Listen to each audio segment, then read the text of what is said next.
হে তরুণ যুবকেরা, আল্লাহর নবী বললেন, হে দুনিয়ার মানুষ শোনো, হে আমার উম্মত উম্মতি, আজকে আমি জাবালে রাহমাত পাহাড়ে দাঁড়িয়ে বলছি যে জাবালে রাহমাত পাহাড়টা এত গুরুত্বপূর্ণ। আরাফাতের ময়দানে পাহাড়ে দোয়া চাইলেন, আমার আল্লাহ দোয়াটা কবুল করেন। আপনারা জানেন এই পাহাড়েই বসে বসে হযরতে আদম আলাইহিস সালাম দোয়া খানা করেছিলেন। আমার আল্লাহ হযরতে আদম নবীকে যখন জান্নাত থেকে বের করে শ্রীলঙ্কার সিংহল, ভাইরা আমার একটা পাহাড় আছে, ওই পাহাড়টার নাম হলো ভাই আমার, তারা বলে অ্যাডাম পাহাড়, আমরা বলি আদম পাহাড়। এই শ্রীলঙ্কার সিংহলে ওই পাহাড়ের উপর একটা কম বেশি প্রায় 7 ফুটের কাছাকাছি একটা পায়ের ছাপ। এই পায়ের ছাপটা আজও দেখার জন্য পৃথিবীর বিভিন্ন পর্যটকেরা সেখানে ভিড় জমায়। শ্রীলঙ্কার জমিনে যদি আপনি যান, সেখানে গিয়ে বলবেন অ্যাডাম পাহাড়ে আমি যাব। হে তরুণ যুবকেরা, বিভিন্ন ধর্ম সম্প্রদায়ের মানুষ তারা বলে আমাদের ধর্মগুরুর পায়ের ছাপ যেন একেবারে 5টা পায়ের আঙুলের চিহ্ন এখনো আপনি পাবেন। হে তরুণ যুবকেরা, আমাদের ধর্মীয় মতে, আমাদের ইসলামী নিদর্শন অনুযায়ী হযরতে আদম নবীকে আমার আল্লাহ এই শ্রীলঙ্কা আর সিংহলে পাঠিয়েছিলেন। তৎকালীন যুগে এই শ্রীলঙ্কাটা ভারতের আন্ডারে ছিল। হে তরুণ যুবকেরা, আদম নবী হলেন আমাদের আদি পিতা, সেই জন্য এই ভারতবর্ষ হলো মুসলমানদের বাপের দেশ। কথা ঠিক না ভুল বলেন? যারা বলে মুসলমানদের তাড়িয়ে দেব, এই করে দেবো, ওই করে দেবো, তারাবি কোথা বাবা? এটা তো আমাদের বাপের দেশ। কথা ঠিক না ভুল? আমার বাপের দেশে আমরা আছি। লড়াইটা আমাদের হিন্দু মুসলমান খ্রিস্টান জৈনদের সঙ্গে নয়, লড়াইটা হলো এক শ্রেণীর চক্রান্তকারী যারা মুসলমানদেরকে নিয়ে খেলা খেলছে। সব ভোটের রাজনীতি। সব কিসের রাজনীতি? ভোট। ভোট মিটে গেলে দেখবেন আবার ঠান্ডা। ভোটের আগে অনেক কিছু হবে, কিভাবে কি করলে জেতা যায় সেই সব। এই লড়াইটা এই এক শ্রেণীর চক্রান্তকারী, এই এক শ্রেণীর সাম্প্রদায়িক ব্যক্তি যারা ইসলামের শত্রু, মুসলমানদের শত্রু, তাদের সঙ্গে, হিন্দুদের সঙ্গে নয়। লড়াই হিন্দুদের সঙ্গে নয়, লড়াই খ্রিস্টান জৈন বৌদ্ধদের সঙ্গে নয়। বুঝতে পারছেন বন্ধুরা? আমার তরুণ যুবকেরা, হযরতে মা হাওয়া আলাইহিস সালামকে জেদ্দাতে নামিয়ে দিলেন। হে তরুণ যুবকেরা, 350 বছর হযরতে আদম নবী কান্না করেছিলেন আল্লাহর কাছে, আয় আমার আল্লাহ, আয় আমার মাবুদ, আমাকে ক্ষমা করে দেন, আমি ভুল করে ফেলেছি, আপনার নির্দেশ অমান্য করেছি। ওই গমদম ফল খেয়ে ফেলেছিলেন জান্নাতে, ভাই আমার শয়তানি চক্রান্ত ওয়াসওয়াসার মধ্যে থেকে গিয়ে। হে তরুণ যুবকেরা, আমার আল্লাহ হযরতে আদম নবীর দোয়া কবুল করেনি। 350 বছর দোয়া চেয়েছেন, 350 বছর কেঁদেছেন, এত কান্না কেঁদেছেন। হে তরুণ যুবকেরা, চোখের পানি শুকিয়ে গেছে। হযরতে আদম নবীর কান্না, ভাই আমার, আকাশ বাতাস মুখরিত হয়েছে, সবাই কান্না করেছেন।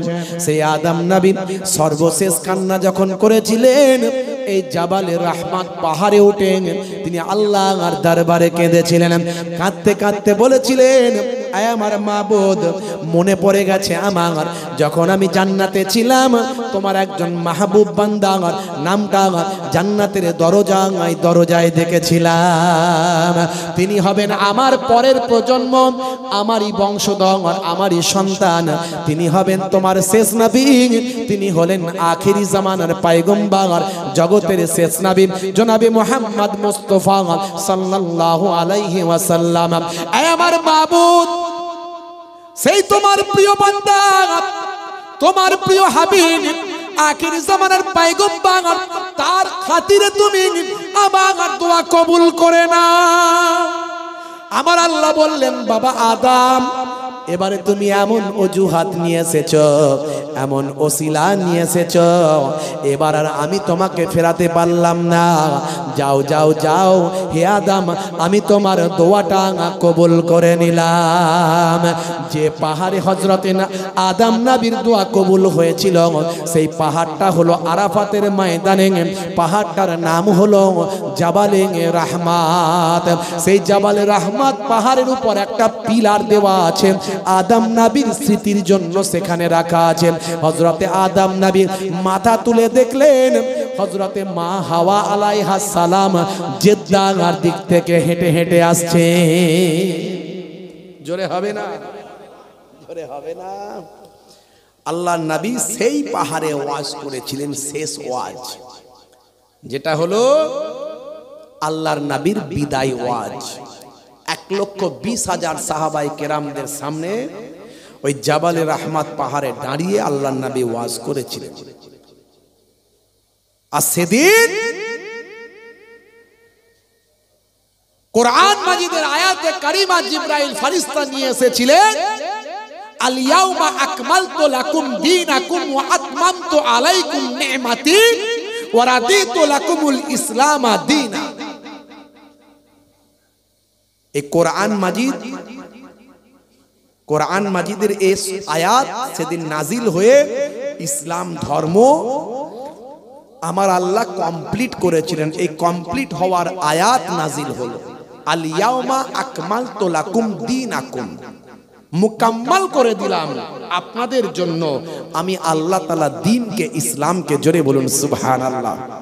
তার মানে এতদিন ইসলাম ধর্ম কমপ্লিট ছিল না, সেদিনই ইসলাম ধর্ম কমপ্লিট হলো। অনেকে বলে না যে ইসলাম ধর্ম আমাদের নবী আখিরি জামানার পয়গম্বর থেকে এসেছে, তারা জানে না ইসলাম ধর্ম এসেছে। ভালো করে শুনে রাখুন, মানুষকে বলতে পারবে ইসলাম ধর্ম এসেছে বাবা আদম নবী থেকে। জোরে বলুন সুবহানাল্লাহ। ইসলাম ধর্ম হলো সবচেয়ে প্রাচীন ধর্ম।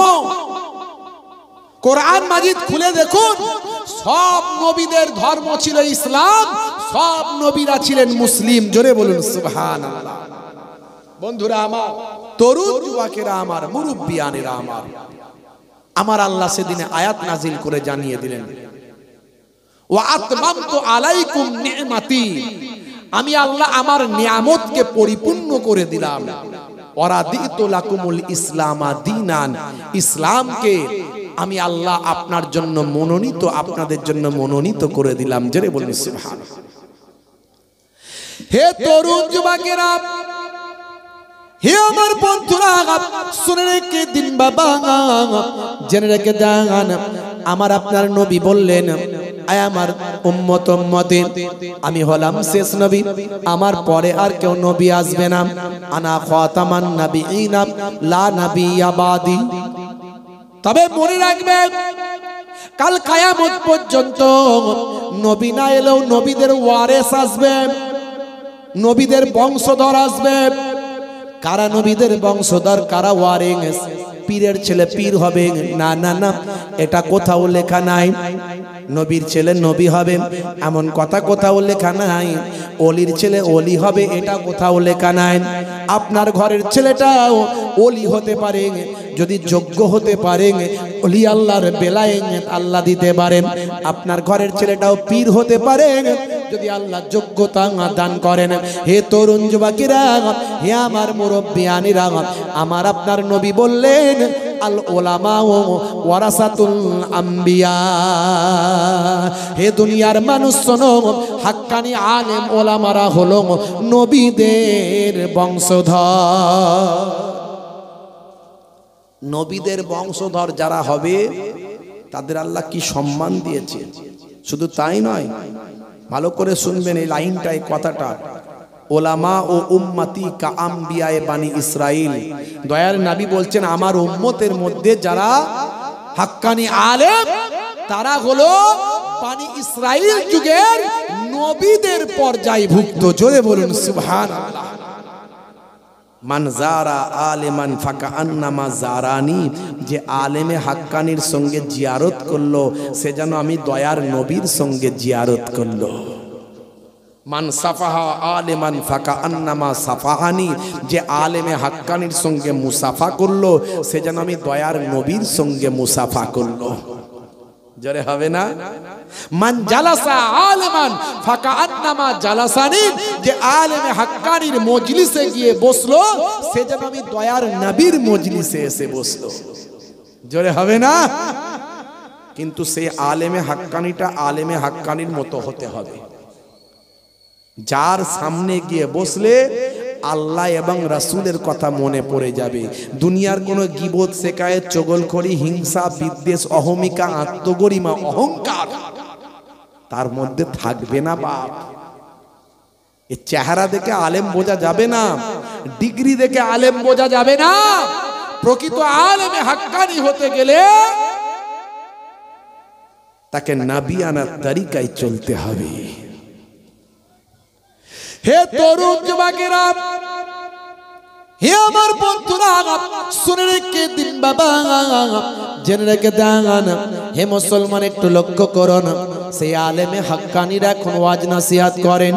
হে মুসলমান, আজকে তারা নামাজের কথা বলেন, আজকে তারা রোজার কথা বলেন, আজকে তারা দান সাদকার কথা বলেন, আজকে তারা হিংসা বিদ্বেষ থেকে বেঁচে চলার কথা বলেন।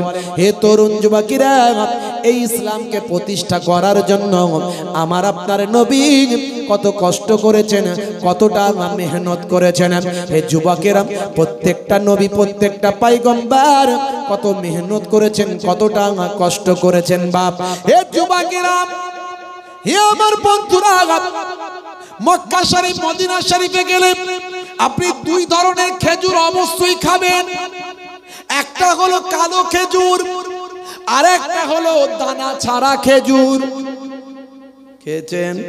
এই কালো খেজুরটাকে বলে আজুয়া খেজুর। কি খেজুর বলে? আজুয়া।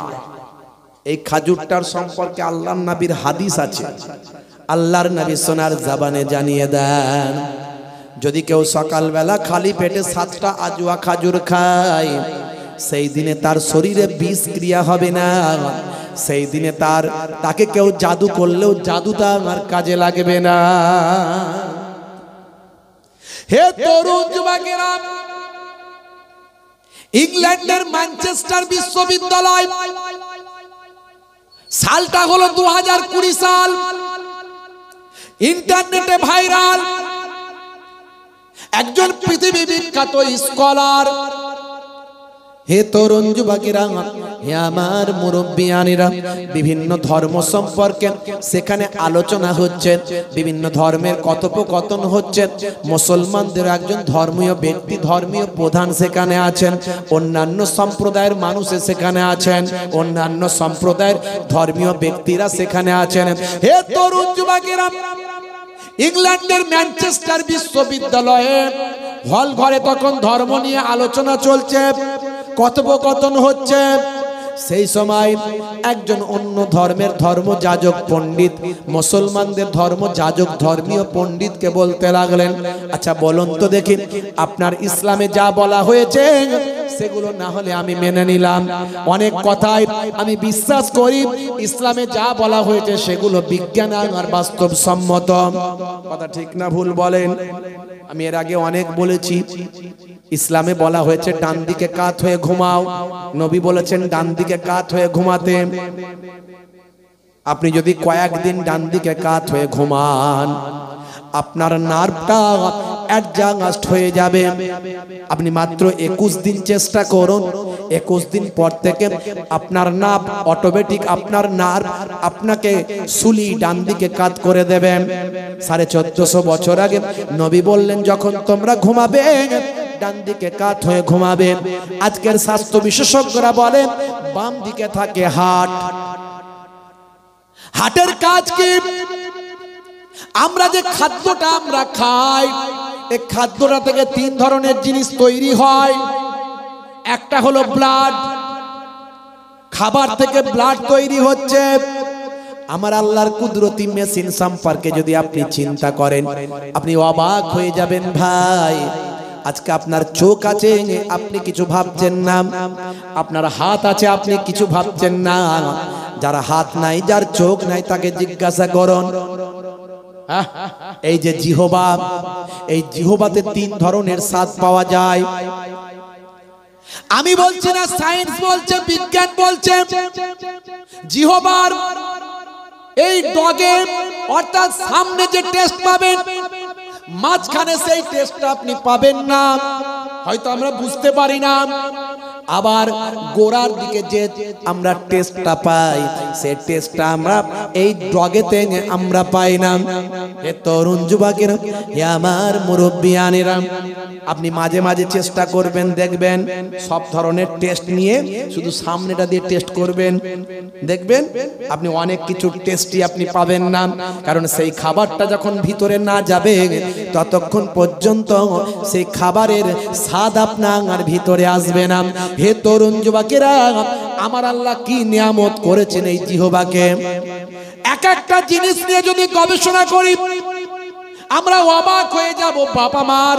হে তরুণ যুবকেরা, খাদ্যটা আমাদের শরীরে যাওয়ার পর আমার আল্লাহ আপনার আমার ভিতরে এমন স্টমাক করেছেন, পাকস্থলীকে এমন ভাবে তৈরি করেছেন, মেশিন দিয়েছেন, সেই মেশিনে খাবারটাকে পিষে সেখান থেকে একটা ব্লাড তৈরি হয়ে যায়। এই ব্লাডটা তৈরি হয়ে আপনার আমার হার্টেতে চলে আসে। এই যে হার্ট, এই হার্টের কাজ কি? আবার হার্টের কাজ হলো সরু সরু যে তারগুলো আছে, তার আমাদের শরীরে যে তার আছে, এগুলোকে আমরা বলি শিরা উপশিরা। এই তারের মাধ্যমে পায়ের নখ থেকে মাথার চুলের গোড়া পর্যন্ত এই হার্ট ব্লাডকে সাপ্লাই করে। যখন ব্লাড কমে যায়, মানুষ শেষ। কথা ঠিক না ভুল? বলছে থ্যালাসেমিয়া হয়েছে। কেন রে ভাই? যে ব্লাড আর তৈরি হচ্ছে না। হে তরুণ যুবকেরা, হে আমার বন্ধুরা, এই হার্টের কাজ হলো ব্লাডকে পাম্পিং করে শরীরের বিভিন্ন অর্গানগুলোতে পৌঁছে দেওয়া। 1450 বছর আগে নবী বললেন, যখন ঘুমাবে ডান দিকে কাত হয়ে ঘুমাও। স্বাস্থ্য বিশেষজ্ঞরা বলছে নবী তো ঠিক বলেছেন, কারণ বাম দিকে যদি কেউ কাত হয়ে ঘুমায়, তাহলে হতে পারে তারা হার্টেতে প্রেসার পড়বে। হার্টেতে চাপ পড়লে ব্লাড সার্কুলেশন, ব্লাড পাম্পিং হতে অসুবিধা হবে। এর ফলে ঠিক মতো সার্ভিস হবে না, শরীরের বিভিন্ন অর্গানগুলোতে ব্লাড পৌঁছাবে না। এতে ভাই আমার প্যারালাইসিস হতে পারে। ব্লাড সার্কুলেশন বন্ধ হলে বিভিন্ন রোগ হতে পারে, অসুখ হতে পারে। হে তরুণ যুবকেরা, 1450 বছর আগে আল্লাহর নবী যা বলেছেন, আজকের যুগে সব বিজ্ঞান আর বাস্তবতায় পরিণত হয়েছে। এরকম উদাহরণ আমি অনেক দিতে পারি আপনাদের মাঝখানে, এরকম উদাহরণ আমার অনেক আছে। তরুণ যুবকেরা, আর একটা উদাহরণ আমি আপনাদের মাঝখান থেকে দিই। সূরার নাম সূরা নাবা। এই সূরা নাবা যদি আপনি খোলেন, এখানে আমার আল্লাহ মানুষকে কি কি দান করেছেন তার একটা ছোট্ট নমুনা এখানে আমার আল্লাহ তুলে ধরেছেন। আমার আল্লাহ মানুষকে কি কি নিয়ামত দিয়েছেন, সেই নিয়ামতের কথাগুলো এখানে ছোট ছোট করে আমার আল্লাহ বলে দিয়েছেন। হে তরুণ যুবকেরা, সূরার নাম সূরা নাবা, আয়াত নাম্বার হলো 8, 9, 10। এগুলো যদি আপনি দেখেন পাবেন। 8 নাম্বার আয়াতে আমার আল্লাহ বলছেন, ওয়া খালাকনাকুম আজওয়াজা ওয়া জাআলনা নাওমাকুম সুবাতা ওয়া জাআলনাল লাইলা লিবাসা ওয়া জাআলনান নাহারা মাআশা ওয়া বানাইনা ফাওকাকুম সাবআন শিদাদা। বলুন না সুবহানাল্লাহ, জোরে হবে না? বন্ধুরা আমার, তরুণ যুবকেরা, এখানে 10 নাম্বার আয়াতে আমার আল্লাহ বলছেন, ওয়াজআলনাল লাইলা লিবাসা, আমি আল্লাহ মানুষের জন্য সৃষ্টি করেছি, রাতকে পোশাক বানিয়েছি। আমি আল্লাহ মানুষের জন্য রাতকে পোশাক বানিয়েছি। হে তরুণ যুবকেরা, হে আমার মুরব্বিয়ানেরা, পোশাকের কাজ হলো শরীরকে ঢাকা রাখা। কথা ঠিক না ভুল? পোশাকের কাজ কি? শরীরকে ঢেকে রাখা। হ্যাঁ, তাই তো আল্লাহ বলছেন রাতকে তোমাদের জন্য পোশাক বানিয়েছি। তার মানে রাতের বেলা এমন ভাবে তুমি থাকো যাতে অন্ধকার রাত তোমাদের ঢেকে রাখে। জোরে হবে না? হে তরুণ যুবকেরা, হে আমার বন্ধুরা, আল্লাহর নবী হাদিস পাকের ভিতরেও বলেছেন একই কথা, যখন তোমরা ঘুমাতে যাবে আলোটা নিভিয়ে দেবে। হাদিসে আছে না নাই? বন্ধুরা আমার, হে যুবকেরা, মুরব্বিয়ানেরা, 1450 বছর আগের কথা এগুলো। সে সময় কোনো প্যাথোলজি ছিল না, কোনো ভাই আমার কোনো রকম গবেষণা কেন্দ্র ছিল না, আল্ট্রাসাউন্ড ছিল না, এক্সরে মেশিন ছিল না, ইউএসজি ছিল না, নাসা ছিল না, ইসরো ছিল না। পৃথিবীর কোনো মানুষের এসব কথা জানার ক্ষমতা ছিল না। হে তরুণ যুবকেরা, 1450 বছর আগে এগুলো কোরআনের কথা, হাদিসের কথা। আজকের যুগের বিজ্ঞানের গবেষণায় বেরিয়ে আসে 1450 বছর আগের কথাগুলো মিলে যায়। বিজ্ঞান বলছে, সায়েন্স বলছে, মাথা থেকে কমপক্ষে 5 ধরনের হরমোন নিঃসৃত হয়। ভালো করে শুনে রাখুন, মাথা থেকে 5 ধরনের কম বেশি হরমোন তৈরি হয়। হে তরুণ যুবকেরা, তার মধ্যে এক ধরনের হরমোন যখন মানুষটি ঘুমিয়ে থাকে এবং গভীর ঘুমে যখন আচ্ছন্ন থাকে, আর ঘরটা যদি অন্ধকারের ভিতরে থাকে, চোখ যখন সিগন্যাল দিয়ে ব্রেনকে জানিয়ে দেয় যে অন্ধকারের ভিতরে আছি এবং গভীর ঘুমে আচ্ছন্ন আছেন, তখন মাথার পেছন সাইড থেকে এক ধরনের হরমোন নিঃসৃত হয়। এই হরমোনটার নাম হলো মেলাটোনিন হরমোন। আমি বলছি না, সায়েন্স বলছে, ইন্টারনেট সার্চ করবেন পাবেন। এই মেলাটোনিন হরমোনটার কাজ কি একটু শুনে রাখেন। এর আগেও আমি বলেছি, আজও আমি বলছি, এই মেলাটোনিন হরমোনটা বের হয়ে আপনার আমার রক্তের সঙ্গে মিশে যায়। এই মেলাটোনিন হরমোনটা বের হয়ে রক্তের সঙ্গে মিশে গিয়ে শরীরকে ক্যান্সারের জীবাণু থেকে রক্ষা করে। ভাই জোরে হবে না? জোরে হবে না? এখনো কি কোরআন বিশ্বাস হয় না? বলুন তো দেখি বাপ। আমি অনেক উদাহরণ দিয়েছি, এরকম কম বেশি অর্ধশত উদাহরণ আমার আছে পকেটে রাখা, কিছু কম বেশি। বেশি বলতে গিয়ে সময় আমি অতিবাহিত করব না। এই যে যখন আজুয়া খাজুরের কথাটা বললাম না, কিছু মানুষ অবাক হয়ে যেতে পারে, এবার হয় না 7টা আজুয়া খাজুর খেলে বিষক্রিয়া শরীরে কাজ করবে না? ম্যানচেস্টার ইউনিভার্সিটির হল ঘরে 2020 সালে ইন্টারনেট সার্চ করবেন পাবেন। এমন সময় অন্য ধর্মের ধর্মযাজক, মুসলমানদের ধর্মযাজক, ধর্মীয় পণ্ডিতকে বলছেন, সাহেব ও মাওলানা শুনে রেখে দেন, আপনাদের ইসলামে অনেক কথাই বলা হয়েছে যেগুলো আজকের যুগে বিজ্ঞান আর বাস্তবতার সঙ্গে মিলে যায়, কিন্তু একটা কথা আমি আপনার কাছে জানতে চাই। আপনার নবী বলেছেন 7টা আজুয়া খাজুর খেলে নাকি শরীরে বিষক্রিয়াও কাজ করে না, ওই দিন জাদু টোনাও কিছু কাজ করে না। এটা আমি মানতে পারলাম না। সেই সময় যিনি ধর্মীয় পণ্ডিত ছিলেন, তিনি সর্বদা আজুয়া খাজুর বেশি করে খেতেন। হে তরুণ যুবকেরা, হে আমার মুরব্বিয়ানেরা, সৌদি আরবে যখন যাবেন, উমরা হজে বা হজ করতে যখন যাবেন, সেখান থেকে আজুয়া খাজুরটা বেশি করে নিয়ে আসবেন। এই আজুয়া খাজুরটা আপনার হার্টের জন্য কাজে লাগবে। হে তরুণ যুবকেরা, হে আমার মুরব্বিয়ানেরা, শুনে রেখে দিন বাবা, এই আজুয়া খাজুরটা হলো কালো খাজুর। দেখেছেন তো কালো খাজুর? এই খাজুর গাছটার ইতিহাস আছে, আমি এর আগেও বলেছি। এই খাজুর গাছটা, খাজুরটা কালো, একেবারে কালো, একেবারে খুব কালো। এরকম খাজুর আপনি আর পাবেন না দ্বিতীয়।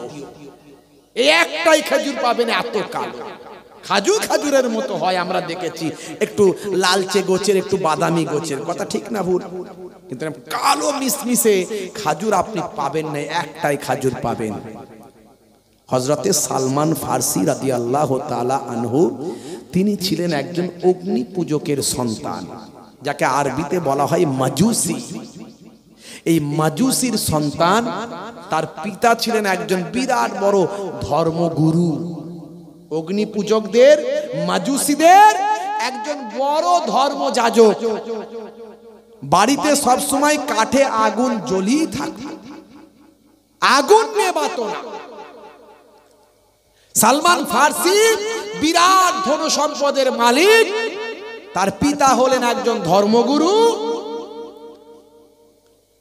ভাইরা আমার, পারস্যের মানুষ,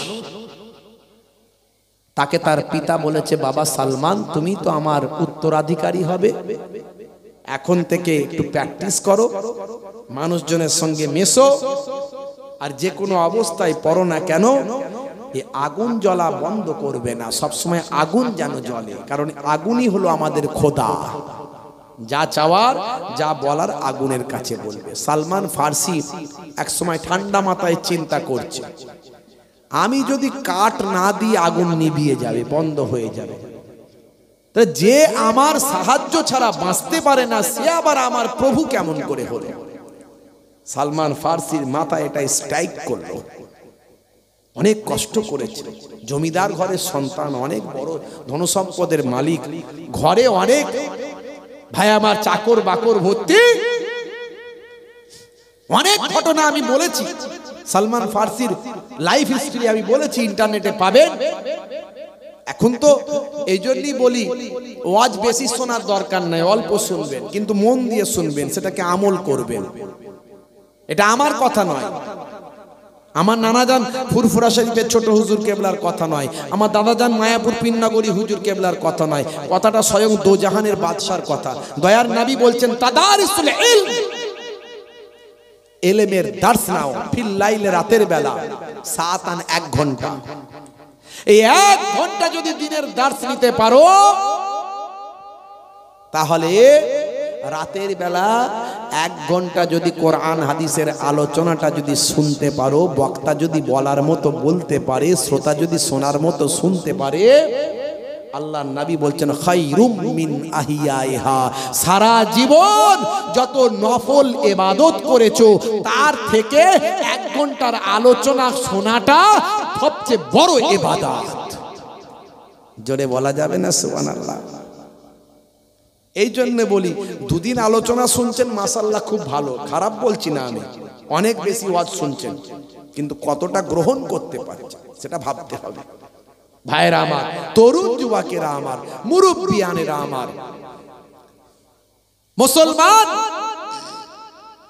হযরতে সালমান ফার্সি অনেক কষ্ট, ব্যথা, যন্ত্রণা সব কিছুকে আরাম আয়েশ ত্যাগ করে, অনেক যন্ত্রণা কষ্ট ভোগ করে তাকে পায়ে বেড়ি বেঁধে রাখা হয়েছিল, সব ছিঁড়ে খুলে এক সময় মদিনা শরীফ পর্যন্ত চলে এসেছিলেন। একজন বড় ধর্মযাজক বলেছিলেন, বাবা সালমান, আমি তোমার সঙ্গে প্রতারণা করব না, তোমাকে ঠকাবো না, তুমি যে আল্লাহকে পেতে চাইছো সেই আল্লাহর সন্ধান, মহান প্রভুর সন্ধান একজন তোমাকে দিতে পারে, তিনি আসবেন আরবের জমিনে। জোরে হবে না? যে জায়গায় তিনি আসবেন সেখানে ঘন ঘন খেজুর গাছের বাগান থাকবে। এই ওয়াজ আমি করেছি, নতুন করে আর রিভাইজ দেব না, ইন্টারনেটে 20-25 হাজার বক্তব্য আছে, যার ওয়াজ চালাবেন শুনতে পাবেন, খালি নামটা লিখতে অপেক্ষা। আমি আর নতুন করে বলবো না, অন্য কথা বলছিলাম, বলবো। যেখানে তিনি আসবেন ঘন ঘন খেজুর গাছের বাগান পাবে, আর সেই মানুষটাকে তার সঙ্গী সাথীরা ঘিরে রাখবে, ভক্তি করবে, ভালোবাসা দেখাবে। যখন তুমি বুঝতে পারবে সেটাই হলো সেই মানুষ, তখন তার কাছে গিয়ে যদি তুমি কোনো সাদকার খানা খাবার দাও, সাদকা যদি দাও তার কাছে, হুজুর আমি আপনার জন্য, বাবা এটা আপনার জন্য নিয়েছি, যে আমার সাদকার তোহফা, সাদকার খানা, তিনি সাদকার খানা নেবেন না, খাবেন না। আর যদি তুমি তাকে তোহফা দাও, তিনি তোহফা গ্রহণ করবে। বাবা সালমান এগুলো পরীক্ষা করে নেবে, কিন্তু আমি তোমাকে ঠকাচ্ছি না, আমি তাওরাত, ইনজিল, জাবুরে যার সম্পর্কে পড়েছি আমি তোমাকে বলছি। আর একটা শেষ মনে রাখবে, তার পিঠে, কাঁধের নিচে একটা ডিমের মতো স্ট্যাম্প মারা থাকবে, তাতে লেখা থাকবে মোহাম্মদ রাসূল আল্লাহ। জোরে বলুন সুবহানাল্লাহ, মুহাম্মাদুর রাসূলুল্লাহ। এই স্ট্যাম্প যতক্ষণ না দেখতে পাচ্ছ বাবা সালমান, ততক্ষণ তুমি তার হাতে হাত দিয়ে তার শিষ্যত্ব গ্রহণ করবে না। হযরত সালমান ফার্সি এটা পেতে অনেক কষ্ট হয়েছিল। মদিনা শরীফে গিয়ে তিনি বিক্রি হয়ে গিয়েছিলেন ইহুদির কাছে। এই ইহুদির কাছে বিক্রি হয়ে গিয়েছিলেন, বণিকদের সঙ্গে আরবে যাচ্ছিলেন, খুঁজে খুঁজে বণিকরা দেখলো এত সুন্দর সুপুরুষ জওয়ান। তখনকার যুগে এখন যেমন গরু ছাগল বিক্রি হয়, তখন মানুষ বিক্রি হতো। এই বণিকরা মদিনার বাজারে নিয়ে গিয়ে সালমান ফার্সিকে একজন ইহুদির কাছে বিক্রি করে দিয়েছে। তখন সালমান ফার্সি বুঝতে পেরে গেছেন, আহারে আমার বাড়িতে কত চাকর বাকর, আর আমি আজকে অন্যের বাকির চাকর হয়ে গেলাম, আমাকে বিক্রি করে দেওয়া হয়েছে। কিন্তু নিরুপায়, কোনো উপায় নাই, কিচ্ছু করার নাই। সালমান ফার্সি চিন্তা করলেন, আমি তো আল্লাহকে পাওয়ার জন্য, মহান প্রভুকে খোঁজার জন্য আমি অন্যের বাড়ির চাকর হয়েছি, এতে আমার কোনো দুঃখ নাই। অনেক ঘটনা। এক সময় হযরতে সালমান ফার্সি দয়ার নবী বললেন, হে সালমান, তুমি তোমার মনিবকে জিজ্ঞাসা করো কি দিলে সে তোমাকে মুক্তি দেবে। নবীকে তো পেয়ে গেছে, নবীর দরবারে মাঝে মাঝে যায়, ছুটি ছাটা পেলেই চলে যায়। একটা ছুটি আছে বাবু, সব পরীক্ষা নিরীক্ষা করে নিয়েছেন, অনেক আলোচনা, আমি সেদিকে বলছি না, সংক্ষেপ করব। হে তরুণ যুবকেরা, হে আমার বন্ধুরা, শুনে রেখে দিন বাবা, জেনে রেখে দেন। এমন সময় সালমান ফার্সি আশায়, বুক ভরা আশা নিয়ে তার ইহুদি মনিবকে বললেন, ও আমার মনিব, আমি দীর্ঘদিন আপনার কাছে থাকলাম, কিন্তু আমি আপনার কাছ থেকে মুক্তি পেতে চাই, আমি আপনার দাসত্ব থেকে মুক্তি পেতে চাই। বলেন আপনাকে কি দিলে আপনি আমাকে মুক্ত করবেন। এমন সময় সালমান ফার্সির ইহুদি মনিব বলেছিল, যদি মুক্তি তোমাকে নিতে হয়, আমার কাছ থেকে যদি তোমাকে আজাদ হতে হয়, তাহলে শোনো, 600 দিরহাম লাগবে, আর 300টা খাজুর তোমাকে গাছ লাগিয়ে দিতে হবে। সেই গাছ ফল হবে, একটাও গাছ যদি পোট হয়ে যায়, একটাও গাছ যদি মিস হয়ে যায়, আবার একটা গাছ লাগিয়ে দিতে হবে। এইভাবে 300টা গাছ লাগিয়ে সেই গাছের ফল করে দেখিয়ে দিতে হবে। যতক্ষণ না ফল হয় ততক্ষণ তোমার মুক্তি নাই। 600 দিরহাম, 300টা খাজুরের গাছ।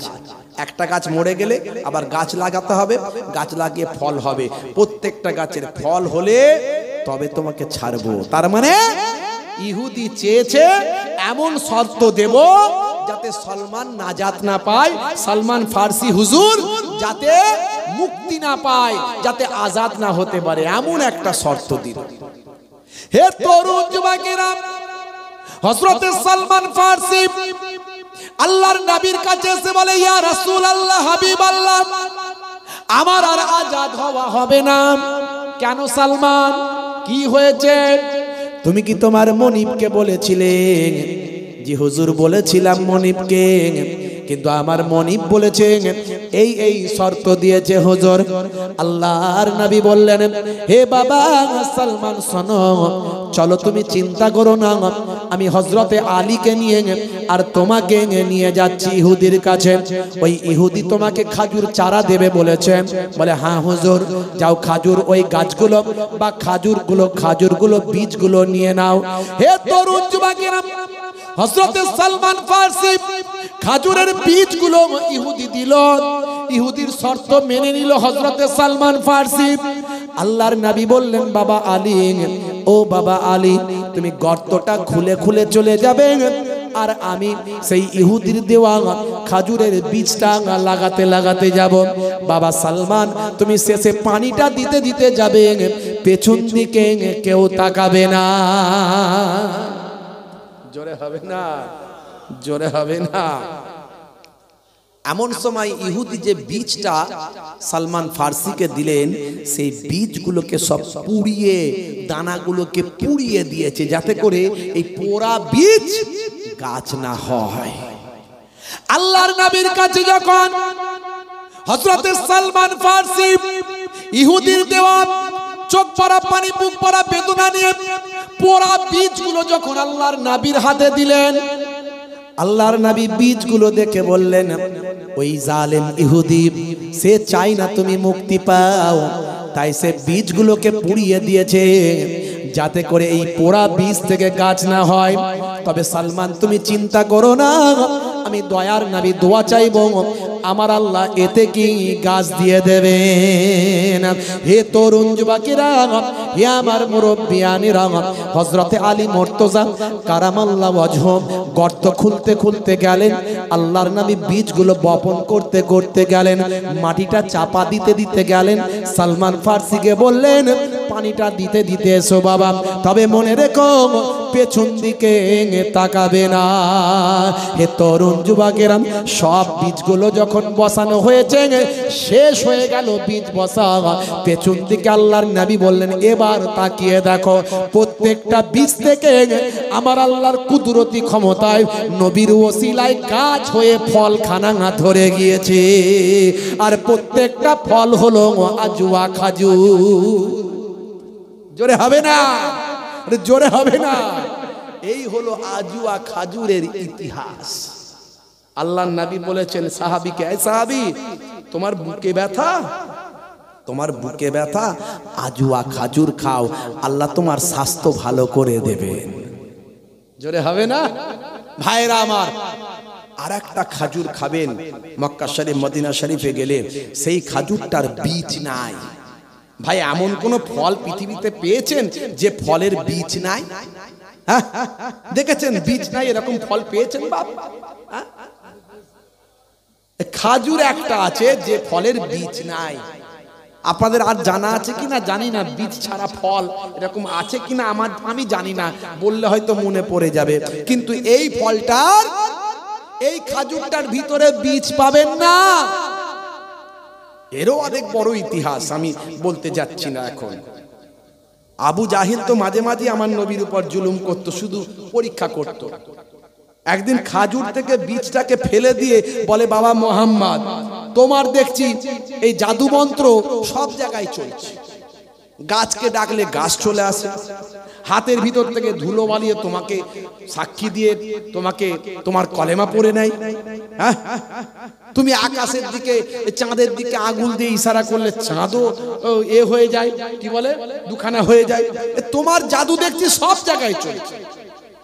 বাবা মুহাম্মদ এই খাজুরের বীজ ছাড়া খেজুর তোমাকে দিচ্ছি, এটা বসিয়ে যদি তুমি গাছ বানিয়ে দিতে পারো, জানবো তুমি সত্যি সত্যি নবী। আল্লাহর নবী বলছেন, চাচা যান আবার আমার সঙ্গে প্রতারণা করবেন না তো, ঠিকঠাক মানবেন তো, বিশ্বাস করবেন তো যে আল্লাহ আমাকে নবী বানিয়েছে, বিশ্বাস করবেন তো? হ্যাঁ বাবা বিশ্বাস করবেন। হে তরুণ যুবকেরা, হে আমার বন্ধুরা, শুনে রেখে দিন বাবা, তাম পৃথিবীর জমিনে এমন একটা ফল যে ফলের কোনো বীজ নাই, বীজ ছাড়াই আমার আল্লাহ ফলটা পৃথিবীতে সৃষ্টি করেছেন। এটা একটা বিরাট বড় অলৌকিক ব্যাপার, আশ্চর্যের ব্যাপার। হে তরুণ যুবকেরা, আল্লাহর নবী এই বীজ ছাড়া বাবা ফলটাকে, খাজুরটাকে মাটিতে বপন করলেন, আল্লাহর দরবারে দোয়া চাইলেন, আমার আল্লাহ তাআলা সেই ফল থেকে, সেই বীজ ছাড়া খাজুর থেকে গাছ দিলেন, সেই গাছেতে বীজ ছাড়া খাজুর হয়ে যায়। সেই গাছের চারা আমার আল্লাহ চারিদিকে ছড়িয়ে গেল, সারা আরবের বুকে আজও সেই গাছ আছে, সেই গাছের ফলন হলে খাজুরটা বীজ ছাড়া খাজুর হয়। বুঝতে পারছেন ভাইরা আমার? আমার নবীকে আল্লাহ কি নিয়ামত করেছিলেন, কি নিয়ামত করেছিলেন। 1450 বছর আগে যা বলেছে আজকের যুগে সব বিজ্ঞানের বাস্তবতায় পরিণত হয়েছে। অবাক বন্ধুরা আমার, তরুণ যুবকেরা আমার, হে আমার মুরব্বিয়ানেরা, ম্যানচেস্টার বিশ্ববিদ্যালয় মুসলিম ধর্মযাজক তিনি সর্বদাই আজওয়া খাজুরি খেতেন, সেদিনেও তিনি আজওয়া খাজুর খেয়েছেন। এমনকি তার পকেটেও আজুয়া খাজুর ছিল। হে তরুণ যুবকেরা, হে আমার মুরব্বিয়ানেরা, তিনি আজুয়া খাজুর খেয়েছিলেন। আজুয়া খাজুর খাবার পরে সেই সময় তিনি বললেন, এখানে কি কোনো ভাই আমার ওই কীটনাশক কোনো বিষ, কোনো কীটনাশক বিষ এখানে আছে নাকি? হে তরুণ যুবকেরা, সেই ধর্মযাজকের ইমানের শক্তিও ছিল অনেক, যে সে এই ক্ষমতা তো দেখাতে পারবে না, তার ইমানের শক্তি হওয়া থাকতে হবে, ইমানের বিশ্বাস থাকতে হবে, তাকে আল্লাহওয়ালা হতে হবে। হে তরুণ যুবকেরা, হে আমার মুরব্বিয়ানেরা, এমন সময় ওই বিশ্ববিদ্যালয়ে, ম্যানচেস্টার বিশ্ববিদ্যালয়ে মুসলিম ধর্মযাজক, ইন্টারনেট সার্চ করবেন পাবেন। হে তরুণ যুবকেরা, এই মুসলিম ধর্মযাজক সেই সময় ইঁদুর মারা বা আমার লিকুইড বিষ ছিল, কয়েক ঢোক তিনি খেয়ে নিলেন, আজুয়া খাজুর খেলেন। তাদের সামনে ঘন্টার পর ঘন্টা বসে রইলেন। তিনি বললেন, দেখুন আমি লিকুইড এখানে বিষ খেয়েছি, এই যে কেমিক্যাল খেয়েছি, লিকুইড বিষ খেয়েছি, তারপরও আমার শরীরের কোনো অসুবিধা আমি ফিল করছি না। আল্লাহর নবীর হাদিসটা মিলে যায়। তার মানে আমি বলবো না যে আপনারা পরীক্ষা করুন, কারণ সেই ইমানি শক্তি অর্জন করতে হবে, অত সহজ নয়। আর আপনি খেতেও পারবেন না, যতই আজুয়া খাজুর খান। আপনাকে বলি যদি বিষটা খেয়ে পরীক্ষা করুন তো দূরবাবু মরে যাবো কোথায় এখন, সেটা আপনি দ্বারা সম্ভব হবে না, কারণ সেই ইমানি শক্তি আসেনি। বন্ধুরা আমার, তবে সেই ইমানি শক্তি যাদের আছে হবে। হে তরুণ যুবকেরা, সেই নবী কত কষ্ট করেছেন আপনাকে আমাকে হেদায়েত দেওয়ার জন্য, সিরাতুল মুস্তাকিম পথের পথিক বানানোর জন্য। নবী আমার রক্তাক্ত হয়েছেন, জুলুমের শিকার হয়েছেন। হে তরুণ যুবকেরা, যুগে যুগে যত নবী পয়গম্বর পৃথিবীর জমিনে এসেছেন, তারা প্রত্যেকেই লাঞ্ছিত বঞ্চিত হয়েছেন। আজকেও আলেম ওলামারা লাঞ্ছিত বঞ্চিত হচ্ছে না, হয়নি? ইসলামের কথা বলতে গিয়ে আলেমদের উপরে জুলুম আসছে না, আসেনি? কত আলেমকে দেখবেন জেলখানায় বন্দী হয়ে আছে, হক কথা তারা কোরআনের কথা বলেছে, বুঝতে পারছো? সারা পৃথিবীতে প্রত্যেকটা নবীর উপর জুলুম হয়েছে। হযরতে নূহ নবীর কথা যদি একটু টাচ দিই, হযরতে নূহ আলাইহিস সালামকেও জালেম উম্মতেরা অনেক আঘাত করেছে, অনেক রক্তাক্ত করেছে। 950 বছর হযরতে নূহ নবী ওয়াজ করেছেন, জীবন জিন্দেগি ধারণ করেছেন। হে তরুণ যুবকেরা, এই দীর্ঘ সময়ে তিনি অনেক ইবাদত, অনেক বন্দেগী করেছেন, অনেক ওয়াজ নাসিহাত করেছেন, কিন্তু ফায়দা তেমন কিছু হয়নি। অল্প কিছু মানুষ কেবলমাত্র হেদায়েত হয়েছে, বেশিরভাগ মানুষ হেদায়েত হলো না। হে তরুণ যুবকেরা, হযরতে নূহ আলাইহিস সালাম এক সময় আল্লাহকে বললেন, আল্লাহ আমি আর পারছি না, এত দিন ধরে এদেরকে হেদায়েত করলাম, এই অল্প কিছু মানুষ কেবলমাত্র হেদায়েত হলো, বাকিরা আর কেউ হেদায়েত হলো না। বন্ধুরা আমার, তরুণ যুবকেরা, নূহ নবী আল্লাহর দরবারে দোয়া চাইলেন, আল্লাহ এবার তুমি ব্যবস্থা করে দাও। আমার আল্লাহ বললেন, হে নবী নূহ, চিন্তা করো না, কিছু ভেবো না, আমি আল্লাহ তোমার জালেম উম্মতদের, ওই জালেম মানুষদের এবার ধ্বংস করে দেব। আপনারা জানেন বিরাট বন্যা হয়েছিল, সেই বন্যার ওয়াজ আমি করব না, বন্যার ওয়াজ আমি করছি না। কত কষ্ট করেছেন নবীরা আমি সেটা বলছি। ফেরেশতা জিবরাইল আলাইহিস সালাম একটা গাছ নিয়ে গাছের ডাল দিয়ে গেলেন, নূহ নবীকে বললেন, হে নবী নূহ, আমার আল্লাহ আপনাকে গাছের ডালটা পাঠিয়েছেন, এই ডালটা আপনি লাগিয়ে দেন, অল্প কিছুদিনের মধ্যে ডালটা একটা বিশাল বড় গাছ হয়ে যাবে। হে তরুণ যুবকেরা, হে আমার মুরব্বিয়ানেরা, বিশাল বড় যখন গাছ হয়ে যাবে, হে নবী নূহ, আপনি সেই গাছটাকে কেটে ফেলবেন, ওই গাছকে কেটে আপনি নৌকা তৈরি করবেন, নৌকাটা আপনার হবে 1200 হাত লম্বা। নূহ নবীর হাত আমাদের মতো নয়, যে মানুষটা 950 বছর হায়াত পেয়েছেন তিনি লম্বাও তেমন। আদম নবীর পায়ের ছাপ 7 ফুট, আর আমরা লম্বাই 7 ফুট, বুঝতে পারছেন? আমরা লম্বাই 7 ফুটও নয়, 6 ফুট, 5 ফুট, 5.5 ফুট, 4.5 ফুট, আর আদম নবীর পায়ের ছাপটা হলো কম বেশি 7 ফুট, একটু বেশি কম, অনেকদিন আগে পড়েছিলাম।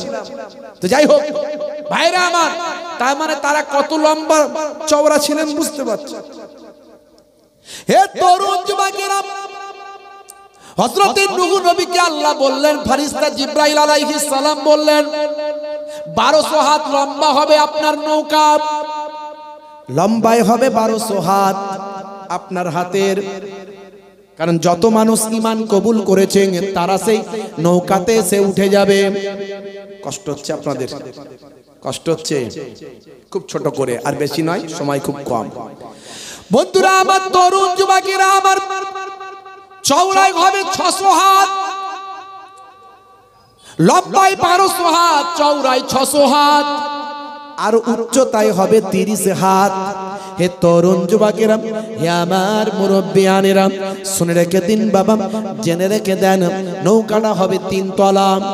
এই 3 তলা নৌকায় নিচের তলায় থাকবে মানুষ, তার উপরে থাকবে জীবজন্তু, আর সবচেয়ে উপরে থাকবে ওই সমস্ত কাক পাখালি ভাই আমার পাখি। হে তরুণ যুবকেরা, হযরত নূহ আলাইহিস সালাম সময় হয়ে গেল, ওই বিশাল বড় গাছ হয়ে গেছে জঙ্গলে, ওই গাছটাকে কাটতে হবে, গাছটাকে নিয়ে আসতে হবে।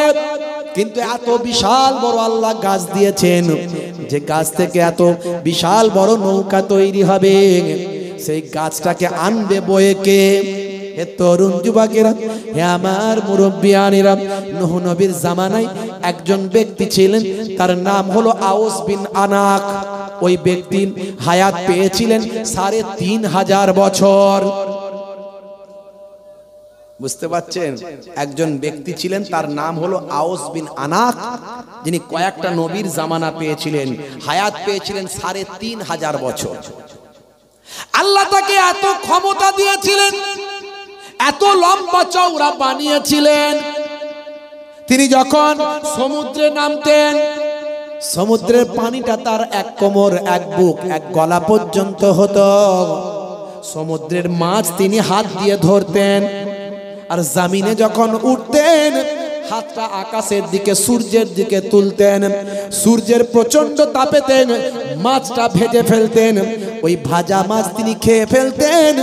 খাবার পরে আবার নিজের হাতটা দিয়ে আর লাঠি দিয়ে মেঘেতে গোজা মারতেন, মেঘেতে গোজা মেরে মেঘ থেকে পানি বের করে সেই পানি খেয়ে তার পেটটা ঠান্ডা করতেন। বুঝতে পারছেন কিরকম ব্যক্তি? তো নূহ নবীকে বললেন, হুজুর একমাত্র এত বিশাল গাছ ওই ব্যক্তি আনতে পারে।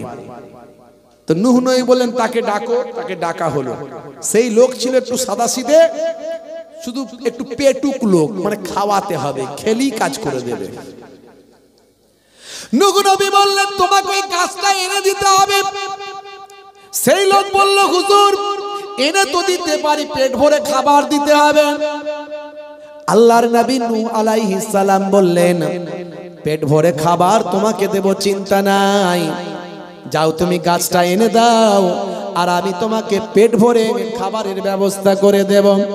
এমন সময় ওই ব্যক্তি বলল, হুজুর তবে শোনেন, যদি পেট ভরে খাবার যদি না পান, তাহলে গাছ আবার তুলে নিয়ে আগের জায়গায় রেখে দিয়ে আসবো।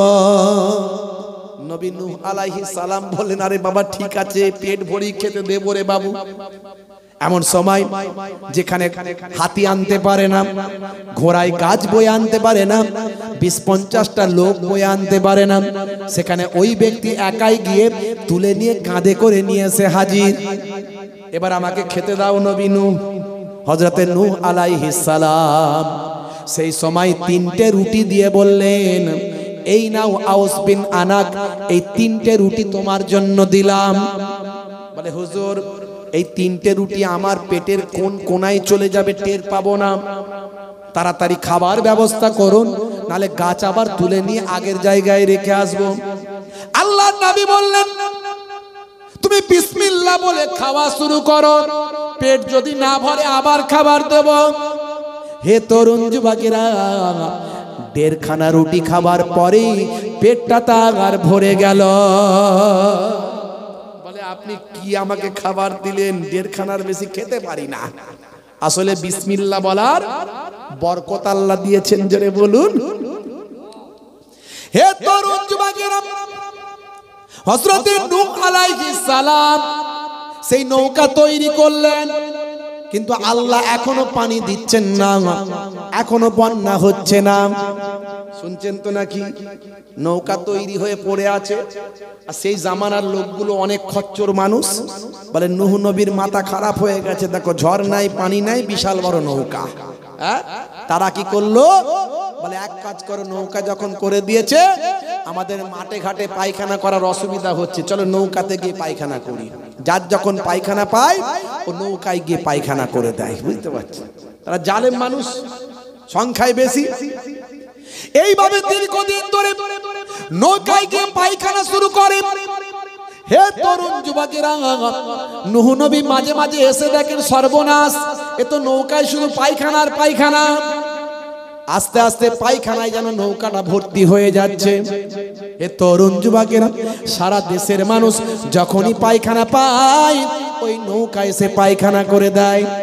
এইভাবে করতে করতে এবার দেশের কানা খুড়া লোকগুলো তারাও গিয়ে পায়খানা শুরু করেছে, চোখে দেখতে পায়নি, কিন্তু এত বড় বদমাইশ যে নূহ নবীর নৌকাতে গিয়ে পায়খানা করবে। তো এক কানা রাতের বেলা পায়খানা করতে গিয়ে হঠাৎ ওই নৌকাতে পড়ে গেছে, যেখানে পায়খানায় ভর্তি, ওই পায়খানার ভিতরে পড়ে হাবুডুবু খাচ্ছে। ওই পায়খানার ভিতরে হাবুডুবু খেতে সাঁতার কাটতে কাটতে কোন রকমে উঠেছে।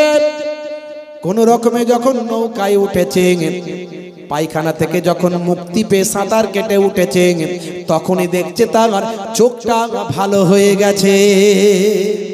সর্বনাশ, এ পায়খানার ভিতরে পড়ে গিয়ে চোখ ভালো, হ্যাঁ, চারিদিকে চিৎকার করে বলছে আমি চোখে দেখতে পাচ্ছি। জন্মান্ধ, জন্ম থেকে অন্ধ, কিন্তু নূহ নবীর নৌকায় পায়খানাতে ডুবুক মেরে চোখ ফিরে পেয়েছে। এই খবর চারিদিকে ছড়িয়ে যাওয়ার পরে জালেমরা বলল আরেকটু পরীক্ষা করি, দাঁড়া, আর একটা অন্ধকে নিয়ে যায়। দু চারজন মিলে তাকে নিয়ে গিয়ে বলে তোকে আর হাঁকতে ফাঁকতে হবে না, তুই গিয়ে ডুবুক মেরে আয়। বেটা গিয়ে ওখানে পায়খানাতে গিয়ে সাঁতার কেটে ডুবুক টাবুক মেরে উঠে যখন এলো, দেখছে ওরা চোখ খুলে গেছে। আরে বাপ রে বাপ! হ্যাঁ, আল্লাহকে বলছেন নূহ নবী, আল্লাহ গো, এ তুমি বললে নৌকা তৈরি করতে, আর বেটারা শুধু হেগে পায়খানা করে ভর্তি করে দেয়।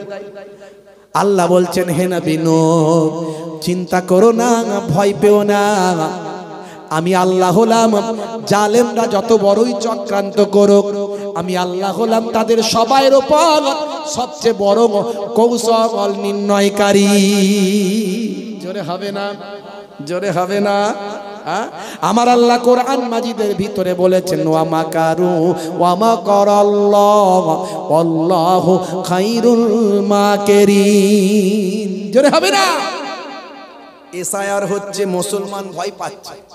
হ্যাঁ, বলে এসআইআর হচ্ছে, উড়ি সর্বনাশ, কি হবে রে বাবু, নাম টাম কেটে সব বাদ দিয়ে দেবে নাকি? হ্যাঁ, কি যে হচ্ছে, কখন বলছে এর নাম বাদ যাচ্ছে, কখন বলছে ওর, কত রকমের যে লেখালেখি, পত্র পত্রিকা, কত রকম খবর, কত রকম নিউজ, মাথা খারাপ হয়ে যাচ্ছে পড়ে, বুঝতে পারছো? আমি বলে চিন্তা করো না, তুমি তো আর বিদেশি নও, তুমি তো এদেশের নাগরিক, তোমার কিসের চিন্তা? যা তোমার ডকুমেন্টস আছে সেগুলো রেডি করো, যেটা ভুল ভ্রান্তি আছে নাম টাম সেগুলো ঠিক করো, তুমি তোমার কাগজপত্রগুলো ঠিক করে নাও, বসে থেকো না, আর ভরসা রাখো আল্লাহর উপর, আল্লাহ যাতে রাজি বান্দা তাতে রাজি। হে তরুণ যুবকেরা, আমাদের ঈমান কি বলুন? অল কদরে খাইরিহি ওয়া শাররিহি মিনাল্লাহি তাআলা, ভাগ্যে ভালো মন্দ যা কিছু হয় সবই আল্লাহর পক্ষ থেকে হয়। কথা ঠিক না ভুল? তাহলে এসআইআর কারো ক্ষমতা আছে করার? এ আল্লাহর ইশারা ছাড়া হচ্ছে নাকি? আল্লাহ না চাইলে পারবে? এ করোনা করোনা করোনা, বাপ রে বাপ, বলে করোনা আর পারি না, মরে যাব নাকি বলো না, সর্বনাশ, সে ভ্যাকসিন নেবার লাইন কি? কথা ঠিক না ভুল? এক জায়গায় খালি হাতটা লাগিয়ে দিলে বলে ও ওইখানে হাত লাগিয়েছে, ও তার মানে ওর করোনা ওখানে ঢুকে গেছে। হ্যাঁ, যা বোঝাচ্ছে আমরা তাই বুঝছি। কথা ঠিক না ভুল? হে তরুণ যুবকেরা, এ আমার মুরব্বিয়ানেরা শুনে রেখে দিন বাবা, জেনে রেখে দেন। কিতাবের মধ্যে দেখতে পাওয়া যায় মাল্লাহুল মাওলা ফালাহুল কুল, বান্দা যখন আল্লাহর হয়ে যায় কুল মাখলুকাত তার গোলাম হয়ে যায়। মান কানা লিল্লাহি কানাল্লাহু লাহু, যে বান্দা আল্লাহর হয়ে যায় স্বয়ং আল্লাহ তার হয়ে যায়। আল্লাহ বলছেন বান্দারে ফালিয়াবুদু রাব্বা হাযাল বাইত, তোমাদের উচিত কাবা ঘরের যিনি মালিক সে আল্লাহর ইবাদত করা। আল্লাযী আতআমাহুম মিন জু, যখন তোমাদের ভোক লাগে ক্ষুধা লাগে তখন তিনি তোমাদের খাওয়ান, না খাইয়ে তো তোমাদের মারেন না। ওয়া আমানাহুম মিন খৌফ, আর যখন তোমরা ভয় পাও আমার আল্লাহ বলেন আমি তো তোমাদের ভয়টা দূর করে দিই। হে মুসলমান, চিন্তা করো না, এসআইআর নিয়ে কোনো চিন্তা তোমার না, চিন্তা করার কিছু দরকার না। আমার আল্লাহ যাতে রাজি আমরাও তাতে রাজি, এটা হলো আমাদের ঈমান। আপনার আমার দায়িত্ব হলো আপনার আমার কাজগুলো ঠিক করে করা, পেপারস গুলো রেডি করা, কাগজপত্র ঠিক করা, যেগুলোর যা ক্রাইটেরিয়া আছে মেনটেন করা, আইন প্রয়োজন হলে আইনের সহযোগিতা নেওয়া, সংবিধানকে মান্যতা দেওয়া, এগুলো হলো আমাদের দায়িত্ব। এ তরুণ যুবকেরা, ভারতবর্ষের সংবিধান এখনো কথা বলে, এখনো সুপ্রিম কোর্টের লয়ার হক বিচার করেন। দেখেছেন সুপ্রিম কোর্টের লয়ারকে পর্যন্ত জুতো ছোড়া হয়েছে, বিচারপতি মহামান্য প্রধান বিচারপতির হে তরুণ যুবকেরা, হে আমার মুরব্বিয়ানেরা, তাকে পর্যন্ত জুতো ছোড়া হয়েছে। এরকম ঘটনা ঘটছে না ঘটেনি? তাহলে মনে রাখবেন হে তরুণ যুবকেরা, আইন এখনো আছে, বিচার এখনো আছে। হে মুসলমান, ভয় পাওয়ার কিছু না। আল্লাহ বলছেন শোনো, যারা চক্রান্ত করা চক্রান্ত করছেন, যারা চক্রান্ত করা চক্রান্ত করছেন, তবে মনে রাখবেন আমি আল্লাহ তাআলা সবচেয়ে বড় কৌশল রচনাকারী। জোরে হবে না? জোরে হবে না? ভাইরা আমার, যে নূহ নবীর নৌকায় কানা খোড়া পড়ছে তার রোগ ভালো হচ্ছে, এ চারিদিকে ছড়িয়ে গেল। যারা পায়খানা ফিরেছিল এবার আর পায়খানা ফিরতে আসেনি, তারা কি করতে আসছে? যার যেটা অসুখ হচ্ছে শুধু ডুবুক মারছে, পায়খানার ভিতরে লাপটা লেপটি করে গায়ে টায়ে নিজেদের গুটু মেখে তারা চলে গিয়ে যখন উঠছে রোগ ভালো হয়ে যাচ্ছে। জোরে হবে না? জোরে হবে না? এই করতে করতে করতে করতে এবার তারা শুধু এসে ডুবুক দিচ্ছে না, সাঁতার কাটছে না, বরং এক বালতি করে মাল নিয়েও যাচ্ছে ঘরে। বুঝতে পারছেন? এক বালতি করে মাল নিয়েও যাচ্ছে। এই কদিনের মধ্যে পুরো মাল ফাঁকা, পুরো মাল ফাঁকা। আল্লাহ বলছে হে নবী দেখছো তো, চিন্তা করো না, আরে ওরা যা চক্রান্ত করেছে আমার কৌশল ওর উপরে আছে, দেখো না শুধু কি করি। কিছুদিনের মধ্যে নৌকা পুরো ফাঁকা হয়ে গেল, আর একটু পায়খানা নাই। হে তরুণ যুবকেরা, এরপর জালেমরা পানি দিয়ে ধোয়, পানি দিয়ে ধুয়ে সেই ধৌত করা পানিটা তারা নিয়ে যায়। আল্লাহ বললেন হে নবী নূহ, তোমার নৌকা আমি তাদেরকে দিয়ে ধুইয়ে দিলাম। দেখেছে, যারা পায়খানা করেছিল তারাই ধুয়ে দিয়েছে। অতএব চিন্তা করার কিছু নাই, তোমরা আল্লাহর হয়ে যাও, আল্লাহ তোমাদের হয়ে যাবে। জোরে বলুন সুবহানাল্লাহ। মান কানা লিল্লাহি কানাল্লাহু লাহু, যে বান্দা আল্লাহর হয়ে যায় স্বয়ং আল্লাহ তার হয়ে যান। হে তরুণ যুবকেরা, এবারে চলে আসুন কি করে সঠিক উম্মত হবেন। দুটো কাজ করুন, একটা হলো 5 ওয়াক্ত নামাজটা পড়ুন। আমি ইমাম সাহেবকে জিজ্ঞাসা করছিলাম ফজরের নামাজে কজন, বলে হুজুর আর বলবেন না। হে তরুণ যুবকেরা, হে আমার বন্ধুরা, নামাজি হতে হবে, তবে তো আল্লাহর সঙ্গে বান্দার যোগাযোগটা হবে। মুসলমান নামাজ ছেড়ে দিয়েছে, এই জন্য জাবানের দোয়া কবুল হয় না। এত বিপদ, এত লাঞ্ছনা বঞ্চনা। হে তরুণ যুবকেরা, 82 বার আল্লাহ নামাজের কথা বলেছেন। ওয়াকিমুস সালাত, নামাজ কায়েম করো, নামাজ ছেড়ে দিও না। নামাজ যখন আপনি পড়বেন আপনার সঙ্গে আল্লাহর ডাইরেক্ট যোগাযোগটা আপনি পাবেন। এরই জন্য বলা হয় আসসালাতু মিরাজুল মুমিনিন, মুমিনদের জন্য মিরাজ হলো নামাজ। আরবের জমিনে কোনো ভিখারি নাই, অন্য জায়গার ভিখারিরা আছে, সেখানে ভিক্ষা করে। আরবের মানুষ, সৌদির মানুষ ভাই আমার কোনো ভিক্ষা সেখানে করে না। আর আরবের মানুষ আর যাই করুক নামাজ তারা ছাড়ে না। কোনো ব্যক্তিকে বেনামাজি পাবেন না। প্রত্যেকটা পেট্রোল পাম্প যেখানে আছে সেই পেট্রোল পাম্পের সঙ্গে একটা মসজিদ আছে। সরকার থেকে নির্দেশ যে পেট্রোল পাম্প থাকলে মসজিদ থাকবে, মসজিদ ছাড়া পেট্রোল পাম্পের পারমিশন থাকবে না। মানে ওই সৌদি আরবের জমিনে, মক্কা মদিনা শরীফের জমিনে কোনো বেনামাজি পাবেন না। আমাদের এখানে যেমন পানি অ্যাভেলেবেল, ওখানে তেমন তেল অ্যাভেলেবেল। সারাক্ষণ 24 ঘন্টা গাড়ি স্টার্ট থাকে। হাজি সাহেবদের জিজ্ঞাসা করুন, সর্বদা এসি চলছে, কারণ গরম এলাকা। গরম এলাকা আল্লাহ তাদেরকে তেলের ব্যবস্থা করেছেন। এবারেও শুনলাম মদিনা শরীফে, খুদ মদিনা শরীফে একটা সোনার পাহাড় পাওয়া গেছে। জোরে হবে না? আরে জোরে হবে না? আমার দয়ার নবী দোয়া চেয়েছিলেন, আল্লাহ যদি আমাকে ওহদ পর্বতটা সোনা বানিয়ে দিতেন তাহলে আমি 3 দিনের ভিতর সেই পর্বতটাকে, সোনাটাকে আমি দান করে দিতাম। দেখেছেন? আর আমরা শুধু আঁকড়ে আঁকড়ে বড় লোকের উপরে আরো বড় লোক, টাকার উপরে আরো টাকা, গাড়ির উপরে আরো গাড়ি, বাড়ির উপরে আরো বাড়ি, হ্যাঁ, বিল্ডিং এর উপরে আরো বিল্ডিং। মনে মনে করছি আমার ছেলেরা মনে হয় বিরাট ধনী লোক হবে। আপনি মরে যাবার পরে কাঁচকলা একটুও দান করে না, বাপের কথা মনেই রাখে না। আছে না? নাই। আজও সেখান থেকে সোনা পাওয়া যাচ্ছে। ভাইরা আমার, নামাজি হয়ে যান।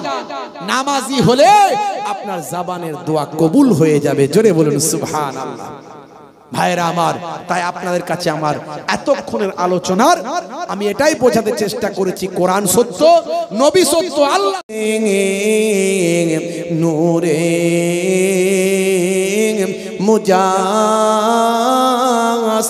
মুজাসসাম ইয়া নবী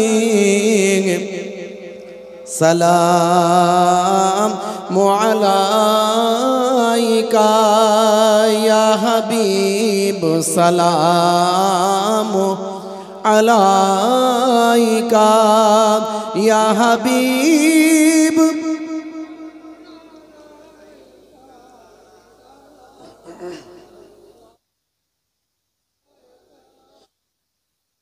যে নূরে রনবী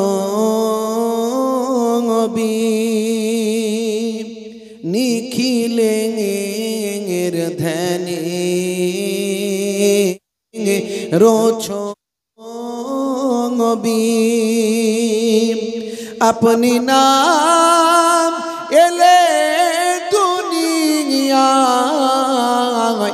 আধারে ডুবি তো সঙ্গবি ইয়া নবী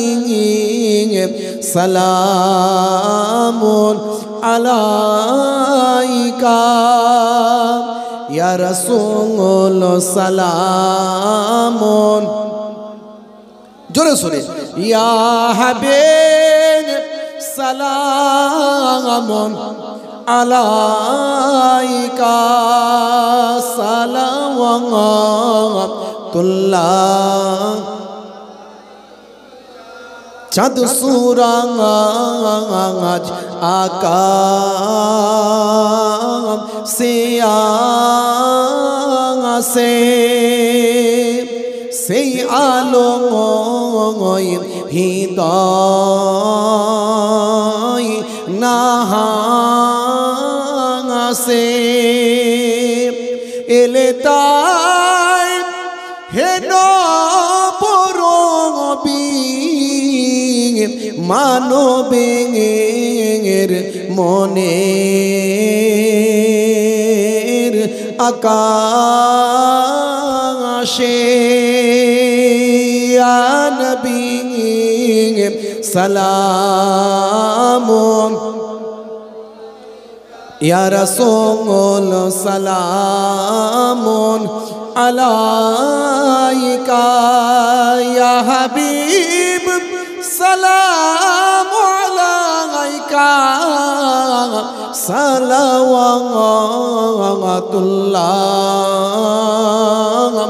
আলাইকা। সকলে বসুন। ইয়া রাব্বি সাল্লাল্লাহু আলাইহি ওয়াসাল্লাম দাইমান ওয়া তাআলা হাবিবাকা খায়রে খালকি কুল্লি বেজরে মেরে দরুদ ও সালাম বরুজ নবী पर अपने मुदम दुरूद शरीफ अल्लाहुम्मा सल्ली अला सय्यिदिना। আগে এই ফ্যানটা ঘুরছে বাবু, ফ্যানটা ঘুরছে, আমাদের একটু হাওয়া আসেনি।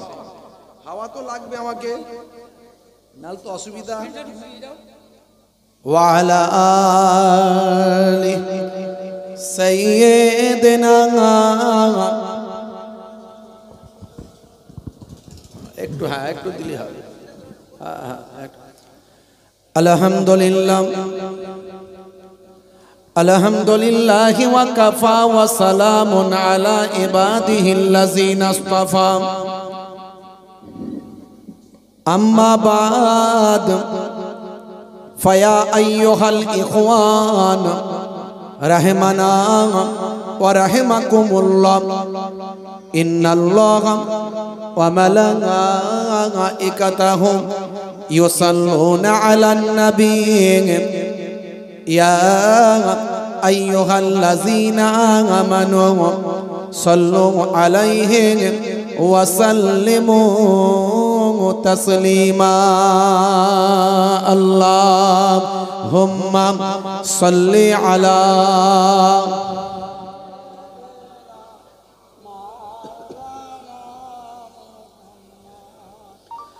ওয়া আলা আলি সাইয়্যিদিনা।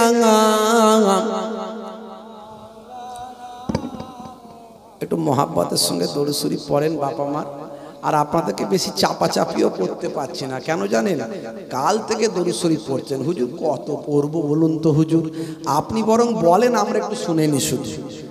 আর কল থেকে বলছি হুজুর, কিন্তু আমাদেরও তো উপায় নাই। একটু আপনারা যদি দরুদ শরীফ পড়তে বললে না পড়েন, শুধু হুজুর একা পড়ে, সেটাও তো আবার কেমন লাগে, তাই না? তো একটুখানি আপনারাও পড়েন, আমি একটু পড়ি।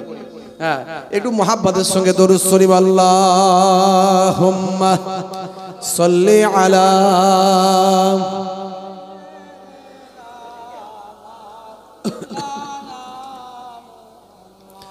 ওয়া আলা আলি সাইয়্যিদিনা।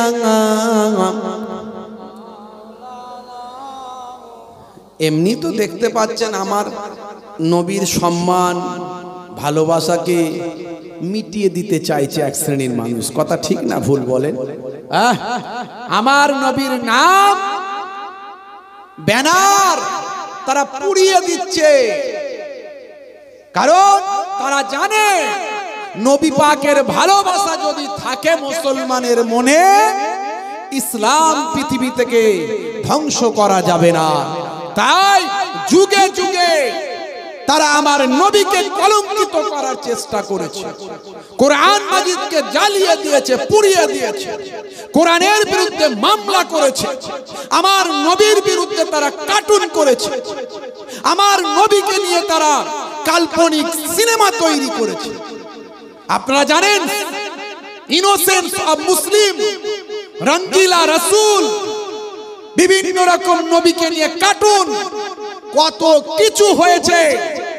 সর্বশেষ এই ভারতবর্ষের জমিনে যে দেশ আমার মাতৃভূমি, এই দেশেতেই আমরা জন্মেছি, এই দেশের মাটিতে আমরা 5 বার চুম্বন করি নামাজের মাধ্যমে। আমরা বাই চান্স মুসলমান নয়, বাই চয়েস মুসলমান।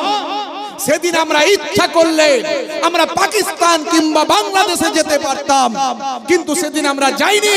তার কারণ এই দেশে হযরতে খাজা গরিব নওয়াজ শুয়ে আছেন, এই দেশে মুজাদ্দিদুজ্জামান শুয়ে আছেন, আমরা তাদের ফেলে চলে যেতে পারবো না।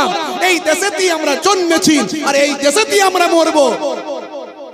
সারা ভারতবর্ষে কিছু কম বেশি প্রায় 30 থেকে 40 কোটি মুসলমানের হার্ট, স্পন্দন, কলিজা, সারা পৃথিবীর কিছু কম বেশি 200 কোটি মুসলমানের হার্ট, স্পন্দন, কলিজা আমাদের নবীর ব্যানারকে খুলে দেওয়া হচ্ছে, পুড়িয়ে দেওয়া হচ্ছে। আর এই সময় মুসলমান আমরা নবীর ভালোবাসা কমিয়ে দিচ্ছি, নবী পাকের মহব্বত আমাদের কমে যাচ্ছে, নবী পাকের সুন্নাত মুসলমান ছেড়ে দিচ্ছি, নামাজ আমরা ভুলে যাচ্ছি। বড় দুঃখ লাগে যখন জালেমরা একত্রিত হয়ে ইসলামকে মিটিয়ে দিতে চায়। তারা কোনো দেওবন্দীদের মেটাতে চায় না, তারা বেরলভীদের মেটাতে চায় না, তারা ফুরফুরাওয়ালাদের মেটাতে চায় না, তারা কে ভাইজানের ভক্ত তাদের মেটাতে চায় না, তারা কে কোন মোল্লা সাহেব নেতা সাহেবের ভক্ত তাদের মেটাতে চায় না, কোন মুফতি সাহেবের ভক্ত তাদের মেটাতে চায় না। তাদের টার্গেট ইসলামকে মিটিয়ে দাও, তাদের টার্গেট নবীকে মিটিয়ে দাও, তাদের টার্গেট কোরআনকে মিটিয়ে দাও। আর আমরা নিজেদের মধ্যে মারপিট করছি। কথা ঠিক না ভুল বলেন? আমাদের দ্বন্দ্ব যা আছে ঘরে আছে, কিন্তু আমাদের দ্বন্দ্ব ঘরে রেখে সব দ্বন্দ্ব ভুলে এখন একটাই মুসলমানের হওয়া উচিত, আমরা অন্যায়ের বিরুদ্ধে সংবিধানকে মান্যতা দিয়ে এই বি.আর. আম্বেদকর রচিত ভারতবর্ষের এই সংবিধানকে গুরুত্ব দিয়ে আমরা সম্মিলিত মুসলমান, আমরা আমাদের ইসলামের জন্য অন্যায়ের বিরুদ্ধে প্রতিবাদ করব, নবীর জন্য অন্যায়ের বিরুদ্ধে প্রতিবাদ করব। শুধু মুসলমান নয়, শুভবুদ্ধি সম্পন্ন হিন্দু, খ্রিস্টান, জৈন, বৌদ্ধ যারা আমাদের দুশ্মন নয় তাদেরকে সঙ্গে নিয়ে আমরা প্রতিবাদ করব। এটাই হওয়া দরকার ছিল। কিন্তু বোকা মুসলমান আমরা এখনো বুঝতে পারছি না যে এরা কি চায়। এরা আমাদের বেনাগরিক করতে চায়, এরা আমাদের ভোটার লিস্ট থেকে নাম কেটে দিতে চায়, এরা আমাদেরকে ডিভোটার করতে চায়, আমাদের নাগরিকত্ব কেড়ে নিতে চায়। আর আমরা কে ভাইজানের ভক্ত, কে মোল্লা সাহেব নেতা সাহেবের ভক্ত, কে মুফতি সাহেব মৌলানা সাহেবের ভক্ত, কে কোন পীরজাদার ভক্ত, কে তৃণমূলের মুসলমান, কে সিপিএম এর মুসলমান, কে কংগ্রেসের মুসলমান, কে তবলিগ জামাতের মুসলমান, কে বেরেলিদের মুসলমান, কে ফুরফুরাদের মুসলমান, কে সাফি মাযহাব, কে হাম্বলি, কে মালিকি। আমরা এই নিয়েই ব্যস্ত আছি। ও জানে না তোমার কোরা কেটে শেষ হয়ে যাচ্ছে। আর কতদিন? ভাইরা আমার, নবী পাকের মহব্বত বাড়িয়ে দিই। 10টা ব্যানার পুড়িয়েছে গ্রামে গঞ্জে, পাড়ায় পাড়ায়, শহরে নগরে, এদেশে ওদেশে বিদেশে, সারা পৃথিবীতে আই লাভ মুহাম্মাদের লক্ষ লক্ষ কোটি কোটি ব্যানার নবী প্রেমিকেরা আবার লাগিয়ে দিয়েছে। জোরে হবে না? জোরে হবে না? মাশাআল্লাহ। ভাইরা আমার, তাই আমি প্রথমে নবী প্রেমের সে আইলাম মোহাম্মদ সাল্লাল্লাহু আলাইহি সাল্লাম, একটু জানেন আমি ভাঙাচোরা একটু কবি মাঝে মাঝে লিখি, সেই নবী পাকের শানে লেখা আমার এই নাত শরীফের মধ্যে দিয়ে দু চার কথা আলোচনা শুরু করব। দরুদ শরীফ আল্লাহুম্মা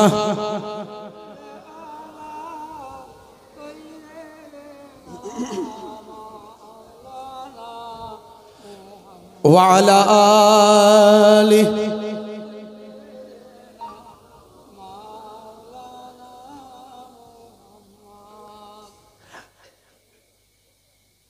I love Muhammad, দরুদ ও সালাম। I love Muhammad, দরুদ ও সালাম। তুমি যে মনিব আমার, আমি যে গোলাম। জোরে হবে না? জোরে হবে না? अगर मोहब्बतेर संगे जोरे सोरे तकबीर देन तो देखी नारे तकबीर। কাল থেকে অনেক তকবীর দিয়েছেন, আলা হয়ে গেছেন, একটু শেষ টাইমে দিতে হবে বাপজি। আমি ছাড়বো না, বুঝতে পারছেন? অনেক দূর থেকে কষ্ট করে এসেছি, পুরো ওসুল করে দিয়ে যাব। কথা ঠিক না ভুল বলেন? আপনারা রাগ করলে হবে না, আমি কিন্তু ছাড়বো না, অনেক দূর থেকে কষ্ট করে এসেছি। জোরে সোরে তকবীর দেন, নারে তকবীর। আরে জোরে হবে না? নারে তকবীর। এত মানুষের আওয়াজ, ইসলামের গাড়ি 100-এ চলবে। কতই চলবে? 100-এ চলবে। দুনিয়ার গাড়ি আমরা 100-এ চালাই। যুবকেরা মুরব্বী বাপজিদেরকে ছেড়ে দিচ্ছি, তারা বেশি জোরে চেঁচাতে পারবে না, কিন্তু যুবকের একটু জোরে আওয়াজ দাও। আল্লাহর নবী বলেন ইসলামের খেদমত বেশি যুবকেরা করেছে, কথা ঠিক না ভুল? তো সেই যুবকরা একটু জোরে ইসলামের জন্য আওয়াজ হবে না? নারে তাকবীর! সেই একই আওয়াজ কেন বাপ, একটু জোরে হবে না? গোশত খান তো নাকি আপনারা? আজি গোশত খান চলে এদিকে না বন্ধ হয়ে গেছে? এখনো পর্যন্ত চলে তো নাকি? এটা যোগীর রাজ্য নয়, যোগীর রাজ্যে বন্ধ হয়ে গেছে, এখানে এখনো চলছে। তবে গোশত যে খেতেই হবে এমনটা আমাদের নয়, কি জি? হ্যাঁ, গোশত যে খেতেই হবে এমনটা নয়। যখন বন্ধ করে দেবে সরকার, আমরা বন্ধ করে দেবো। আমি তো এর আগেও বলেছি যে আমাদের মুসলমানদের গরুর গোশত খেতে হবে এমনটা ব্যাপার নয়। গরুর জায়গায় খাসি খেয়ে নেবো, মুরগি খেয়ে নেবো, আরো কিছু খেয়ে নেবো, মাছ খেয়ে নেবো, অসুবিধা নাই। আমাদের ধর্মে কোথাও লেখা নাই যে গোশত না খেলে সে মুসলমান হবে না, লেখা আছে নাকি? গরুর গোশত না খেলে মুসলমান হবে লেখা আছে? আমরা গোশত খেলে যদি এত মাথা ব্যথা হয়, আমার বক্তব্য এই ভারতবর্ষ হলো বিফ এক্সপোর্ট, মানে গরুর গোশত রপ্তানিতে ভারতবর্ষ 2 নম্বর 3 নম্বরে র‍্যাঙ্ক করে, বুঝতে পারছেন? সবচেয়ে বেশি গরুর গোশত এই দেশ থেকে অন্য দেশে বিক্রি হয়। বড় বড় যে কোম্পানিগুলো আছে, আর নূর কোম্পানি, আর নূর বিফ এক্সপোর্ট কোম্পানি, আল কবির বিফ এক্সপোর্ট কোম্পানি, এরা সব দেখতে মনে হচ্ছে মুসলমানদের নাম। আর নূর আল কবির, বাপ রে বাপ, বিরাট বড় বড় মুসলমান কোম্পানি, কিন্তু এদের মালিকগুলো সব অমুসলিম। তো ওগুলোকে আগে বন্ধ করো, আমরা গোশত খাওয়া বন্ধ করে দেবো, আগে ওগুলোকে বন্ধ করো। আর একটা আমি প্রস্তাব দিয়েছি, একটা ভালো প্রস্তাব দিয়েছি, গরুকে জাতীয় পশু করে দাও, গরুকে জাতীয় পশু করে দাও। এই জাতীয় পশু যদি গরুকে করে দেওয়া হয়, আর কেউ গরু খাবে?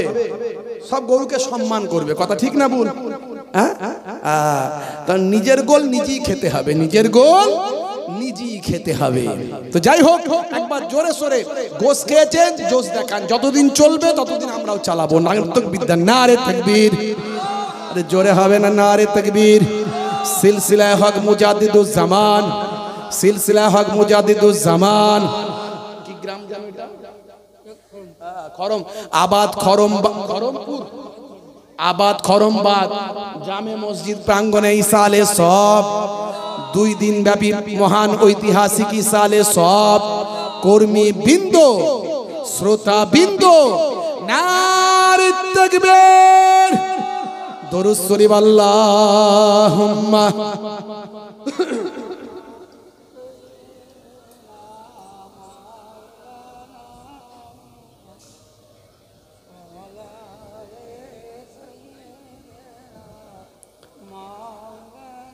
I love Muhammad, দরুদ ও সালাম। জোরে হবে না? সুবহানাল্লাহ। নবী পাকের নাম শুনলে কি বলতে হয়? দরুদ পড়তে হয়, সাল্লাল্লাহু আলাইহি ওয়াসাল্লাম। এই জন্য আমি বলে দিয়েছি, নবীর নাম শুনলেই দরুদ সালাম পড়তে হবে। আল্লাহ নিজে নবীর উপর দরুদ পড়েন, সালাম পেশ করেন। জোরে বলুন সুবহানাল্লাহ। এই আয়াত আমাদের মুখস্থ। এই জন্য বলি, যখন নবীকে দাঁড়িয়ে সালাম দেবেন, অত্যন্ত সম্মানের সঙ্গে সালাম দেবেন।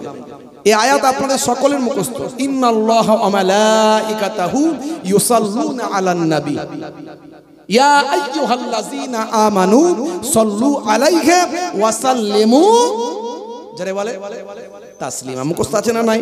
তো এটাই তো নবীকে সালাম দেওয়ার দলিল। ইন্নাল্লাহা, নিশ্চয় আল্লাহ তাআলা, ওয়া মালাইকাতাহু, এবং আল্লাহর মালাইকা ফেরেশতারা, ইউসাল্লুনা আলান নবী, নবী পাকের উপর দরুদ পেশ করে। দেখেছেন আমার নবীর কত সম্মান? আল্লাহও নবীর উপর দরুদ পেশ করেন, আর নূরের তৈরি ফেরেশতারাও নবীর উপর দরুদ পেশ করেন। জোরে হবে না? আর জোরে হবে না? সেই নবীর আমরা উম্মত। ইয়া আইয়ুহাল্লাযীনা আমানু, হে বিশ্বাসী বান্দারা, হে ঈমানদারেরা, সাল্লু, তোমরাও দরুদ পেশ করো, ওয়া সাল্লিমু, এবং সালামও পেশ করো। তার মানে আল্লাহ নিজে নির্দেশ করছেন আমাদেরকে, তোমরা দরুদও পড়ো, সালামও পড়ো। সালামটা কেমন ভাবে দেবে? তাসলিমা, সম্মানের সঙ্গে। জোরে হবে না? এই যে আমরা প্রথমেই দাঁড়িয়ে যে সালাম দিলাম নবী পাককে দাঁড়িয়ে দিলাম, এই দাঁড়িয়ে দেওয়ার কথা কিন্তু কোরআনে নাই, বুঝতে পারছেন? আল্লাহ বলছেন সম্মানের সঙ্গে সালাম দিতে। আর কেউ বলছে আমি বসে বসে নবীকে সালাম দিই, এটাই সম্মান। কেউ বলছে আমি দাঁড়িয়ে দাঁড়িয়ে নবীকে সালাম দিই, এটাই সম্মান। কেউ বলছে শুয়ে শুয়ে নবীকে সালাম দিই, এটাই সম্মান। আমাদের পীর মুর্শিদ মুজাদ্দিদুজ্জামান দাদা হুজুর কেবলা রাহমাতুল্লাহ আলাইহি, আপনাদের দাদা হুজুর কেবলা আমার পন্নানা জান হুজুর পীর কেবলা, তিনি বললেন ও বাবা বড় মাওলানা বসিরাট হুজুর, ও বাবা বড় মাওলানা শোনো, আমরা নবী পাককে সালাম দেব দাঁড়িয়ে, এটাই আমাদের সম্মান। জোরে হবে না? তো নবী পাককে সালাম দেওয়ার নির্দেশ কার? আল্লাহর। তাই নবী পাকের নাম শুনলি সাল্লাল্লাহু আলাইহি ওয়াসাল্লাম বলতে হবে। আই লাভ মোহাম্মদ দরুদ ও সালাম, তুমি যে মনিব আমার আমি যে গোলাম। জোরে হবে না? জোরে হবে না? मुझको पिला दो इसका जाम, तू आका और मैं हूँ गोलाम। बोलूं ना सुभान अल्लाह। তুমি যে মনিব আমার আমি যে গোলাম, আই লাভ মোহাম্মদ দরুদ ও সালাম, তুমি যে মনিব আমার আমি যে গোলাম। আই লাভ মোহাম্মদ দরুদ ও সালাম, তুমি যে মনিব আমার আমি যে গোলাম। তুমি যে মনিব আমার আমি যে গোলাম।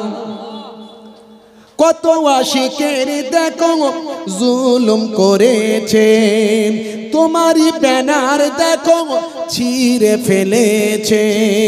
কত আশিকের দেখো জুলুম করেছে, না জেনে না বুঝে অন্যায় করেছে। তোমার আশিকদের ইশক জেগেছে। জোরে হবে না? আর জোরে হবে না?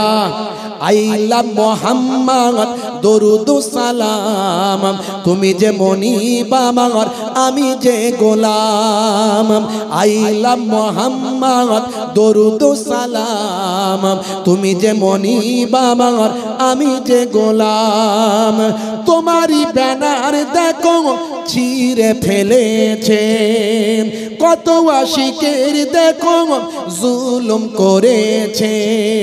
তোমারই ব্যানার দেখো ছিঁড়ে ফেলেছে, কত আশিকের দেখো জুলুম করেছে।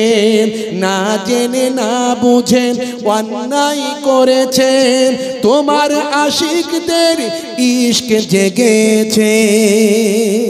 আইলা মোহাম্মদ দরুদ ও সালাম, তুমি যে মনিব আমার আমি যে গোলাম।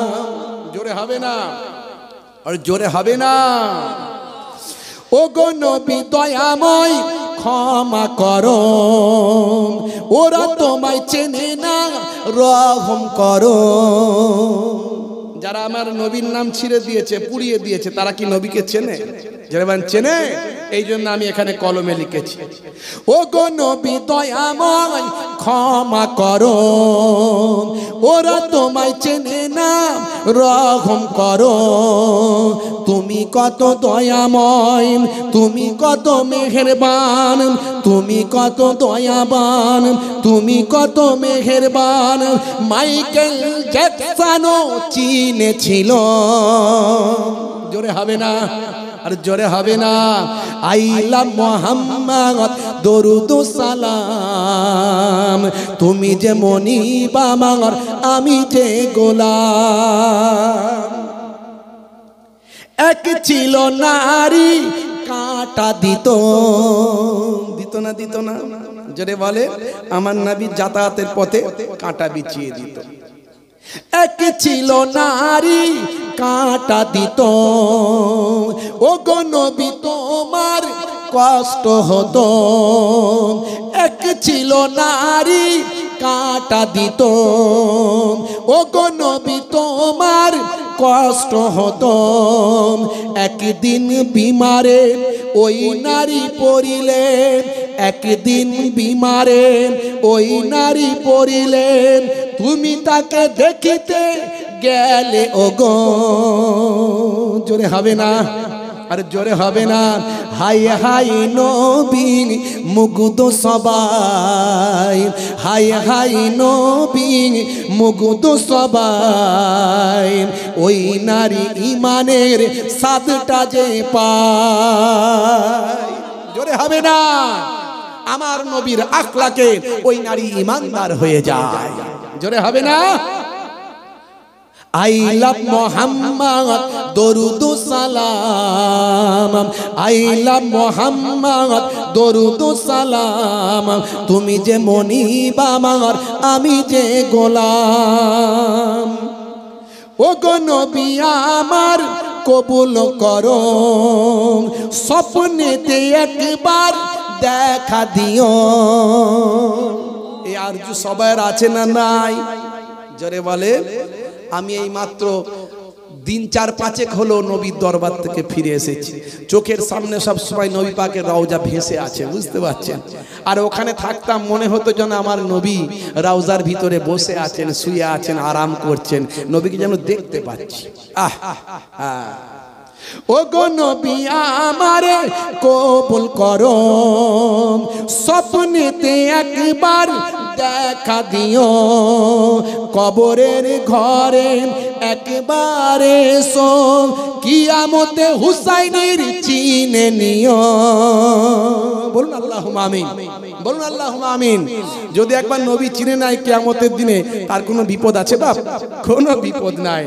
ও গো নবী আমারে কবুল করো, স্বপ্নেতে কখনো দেখা দিও, কবরের ঘরে একবার এসো, কিয়ামতে হুসাইনের চিনে নিও। আইলা মুহাম্মদ দরুদ সালাম, আইলা মুহাম্মদ দরুদ সালাম, তুমি যে মনিব আমার আমি যে গোলাম, তুমি যে মনিব আমার আমি যে গোলাম। আল্লাহুম্মা সাল্লি আলা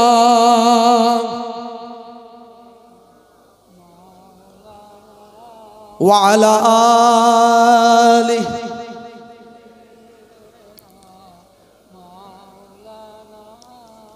وقال الله تعالى في كلامه المجيد والفرقان الحميد أطيعوا الله وأطيعوا الرسول وأولي الأمر منكم وقال الله تعالى أيضا في كتابه مخبرا وما رميت إذ رميت ولكن الله رمى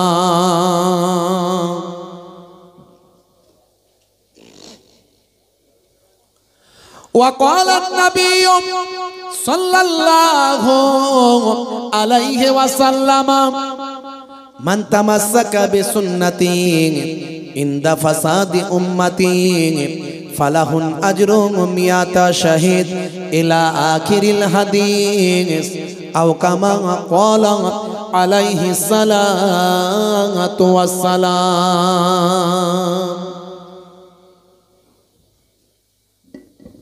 وقال النبي صلى الله عليه وسلم سبع تجري للعبد بعد موته وهو في قبره من علم علما أو كسر نهرا أو حفر بيرا أو غرس نخلا أو بنى مسجدا أو ورث مصحفا أو ترك ولدا يستغفر له بعد موته إلى آخر الحديث أو كما قال عليه الصلاة والتسليم. শ্রদ্ধেয় সম্মানীয় আজকের সভার সভাপতি, মঞ্চে উপবিষ্ট আমার বাপজি মুরব্বী সাহেব বসে আছেন, আল্লাহ করে সামনে অনেক আমার বাপজিরা বসে আছেন, হাজি হুজ্জাজেরা আছেন, তোলাবারা আছেন, সামেইন হযরতেরা আছেন, আমার পিতৃতুল্য বাপজিরা আছেন, তরুণ যুবক বন্ধুরা আমার ভাইয়েরা আছেন, ছোট ছোট স্নেহের বাচ্চারা আছে, পর্দার আড়ালে আমার জননী মায়েরা বোনেরা আছে, মাইক্রোফোনের আওয়াজে কান লাগিয়ে আছেন, জাতি ধর্ম বর্ণ নির্বিশেষে শ্রোতা বন্ধুরা আছে, প্রত্যেককে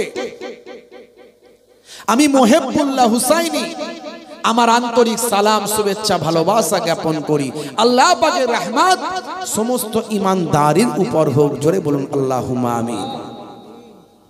মাশাআল্লাহ, কিছু সময়ের জন্য আলোচনা করব, একের পর এক উলামা হযরতরা আলোচনা করছেন আল্লাহ করে।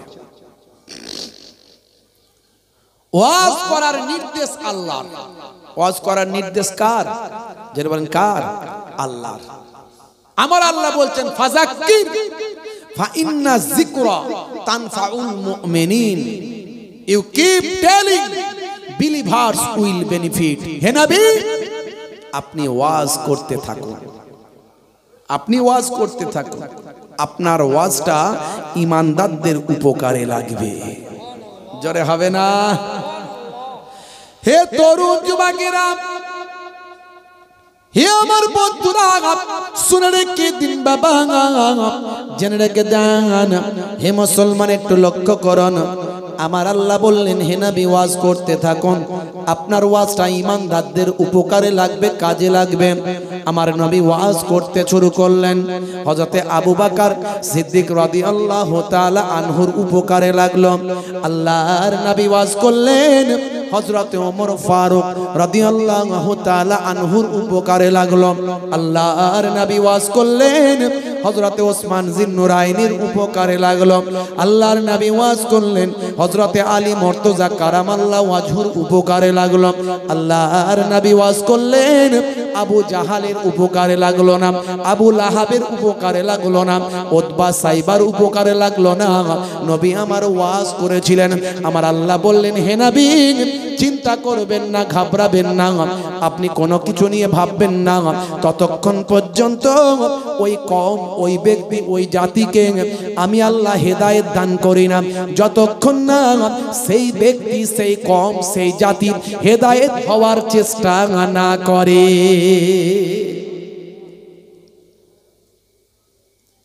এর জন্য আমি বলি, আমি ওয়াজ করি 8 থেকে 38, যাদের বয়স 8 থেকে 38 তাদের কথায় আমি বারবার আসি। আর যাদের বয়স 38 থেকে 80 তাদের কথায় আমি কম আসি। তার কারণ হলো 60 বছর, 70 বছর, 50 বছর ধরে ওয়াজ শুনছে, কথা ঠিক না ভুল? 50 বছর ধরে ওয়াজ শুনছে, তার মানে হয় জান্নাতের টিকিটটা কেটেছে, শুধু কনফার্ম হতে বাকি আছে, না হলে জাহান্নামের টিকিট কেটেছে, কনফার্ম হতে বাকি আছে, ওয়েটিং লিস্টে ঝুলছে। ট্রেন যখন আসবে, টিকিট তখন কনফার্ম হবে, হয় তুলে নিয়ে জান্নাতের দরজায় পৌঁছে দেবেন, আর না হলে টিকিট কনফার্ম করে জাহান্নামের দরজার ভিতর ঢুকিয়ে দেবেন। এর জন্য আমি যাদের বয়স 38 থেকে 80 তাদের কথাই কম আসি, যাদের বয়স 8 থেকে 38 তাদের কথাই বেশি আসি। কারণ যারা অনেক বছর ধরে ওয়াজ শুনছেন তারা হয় জান্নাতের টিকিটটা কেটেছে, না হলে জাহান্নামের টিকিটটা কনফার্ম করেছে, শুধু ওয়েটিং লিস্টে আছে। টিকিট কনফার্ম হলি আজরাইল ফারিস্তা আসবে, গাড়িতে তুলে নিয়ে বেরিয়ে যাবে, কথা ঠিক না ভুল বলে? 50 বছর, 40 বছর, 30 বছর ওয়াজ শুনছে, এখনো যদি চাচা হেদায়েত না হয় তাহলে কি বুঝতে হবে?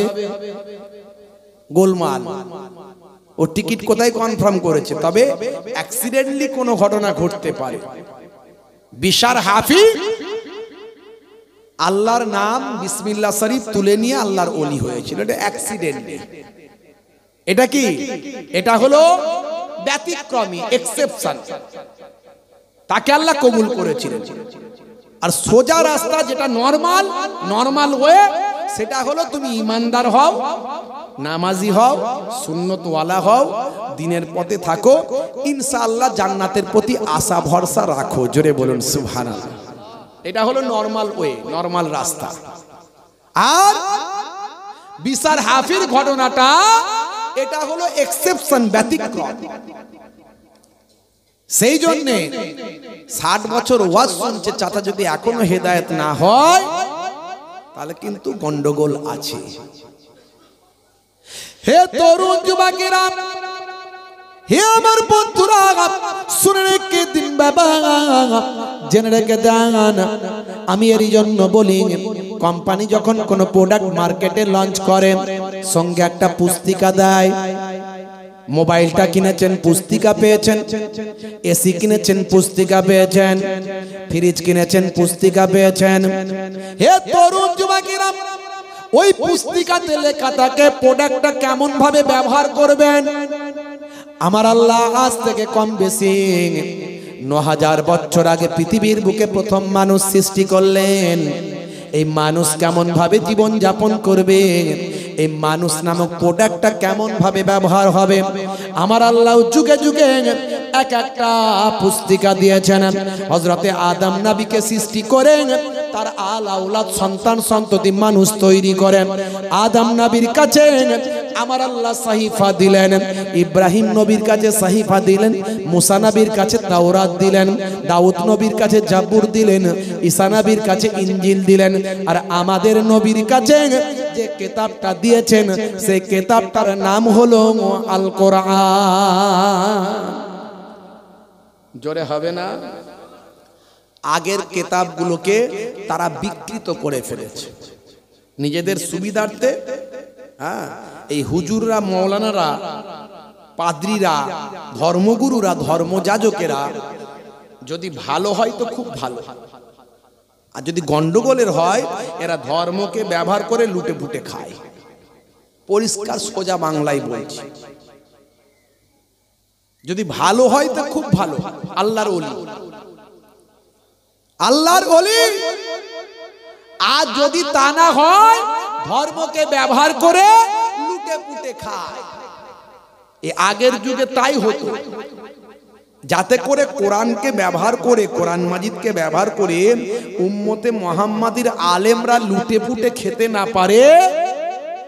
আল্লাহ বললেন, আগের কিতাবগুলো মুখস্থ করার অনুমতি ছিল না, কিন্তু এই কিতাবটা মুখস্থ করার অনুমতি দিয়ে দিলাম। পৃথিবীর বুকে কোটি কোটি হাফেজে কোরআন আছে না নাই? যারা বলেন, যারা মনে করছে ইসলামকে মিটিয়ে দেবে, কোরআনকে নাকি ধ্বংস করে দেবে, বন্ধ করে দেবে, ব্যান্ড করে দেবে, তারা দিবা স্বপ্ন দেখছে। কথা ঠিক না ভুল? তারা দিনের বেলা স্বপ্ন দেখছে। হতে পারে কোনো একটা জায়গা থেকে কোরআনকে ব্যান্ড করে দিল, তার মানে পৃথিবী থেকে ব্যান্ড হবে না। হতে পারে কোনো একটা জায়গার সব কোরআন মাজিদ গুলোকে নিয়ে আরব সাগরে ফেলে দিল, তার মানে কোরআন মাজিদ পৃথিবী থেকে হারিয়ে যাবে না।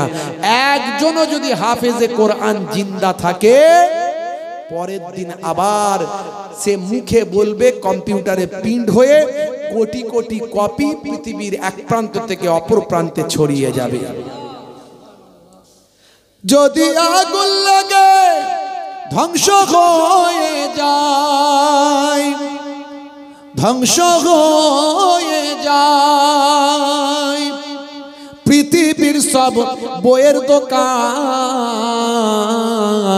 তবু বিশ্ব থেকে হারাবে না পবিত্র কোরআন।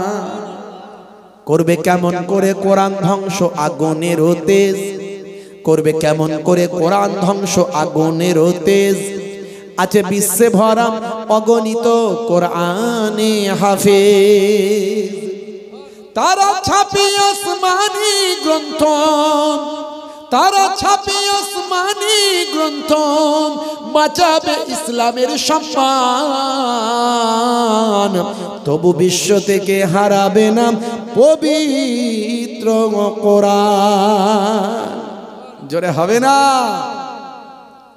আল্লাহ রাব্বুল আলামিন কোরআন মাজিদে তাই বলে দিয়েছেন, নাহানু নাযালনা যিকরা ওয়া ইন্না লাহু লাহাফিজুন। এই কোরআন মাজিদ আমি আল্লাহ নাজিল করেছি, আর এর হেফাজতের দায়িত্বটাও আমি আল্লাহ নিজে গ্রহণ করেছি। জোরে হবে না? হে তরুণ যুবকেরা, হে আমার বন্ধুরা, হে আমার মুরব্বিয়ানেরা, সেই কোরআন মাজিদ আমার নবী উম্মতে মুহাম্মাদীকে দিলেন, দিয়ে বললেন, হে উম্মতে মুহাম্মাদী, শুনে রেখে দাও, জেনে রেখে দাও, তোমাদের কাছে আমি আল্লাহ বড় একটা নিয়ামত দান করে দিলাম। আল্লাহর নবী এক সময় মহান রব্বুল আলামিন আল্লাহ তাআলাকে বলতে লাগলেন, আল্লাহ সমস্ত নবীদেরকে আপনি কয়েকটা করে মুজিজা দিয়েছেন, কয়েকটা করে অলৌকিক শক্তি দিয়েছেন। হযরতে মূসা আলাইহিস সালামকে আপনি হাতের লাঠিটা ছাড়লে বিরাট সর্প হয়ে যায়। হযরতে মূসা নবীর হাতটা গোল করে ঘোরালে সূর্যের মতো আলো হয়।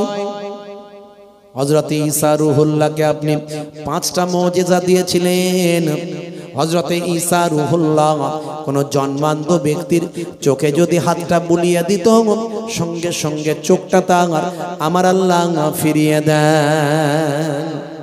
হে তরুণ যুবকেরা, হযরতে ঈসা রূহুল্লাহ কোন কুষ্ঠরোগী মানুষের শরীরে হাত বোলালে কুষ্ঠরোগ ভালো হয়ে যায়। কোন ব্যক্তির বাড়িতে কি রান্না হয়েছে খবরটা আমার আল্লাহ হযরতে ঈসা নবীকে জানিয়ে দেন।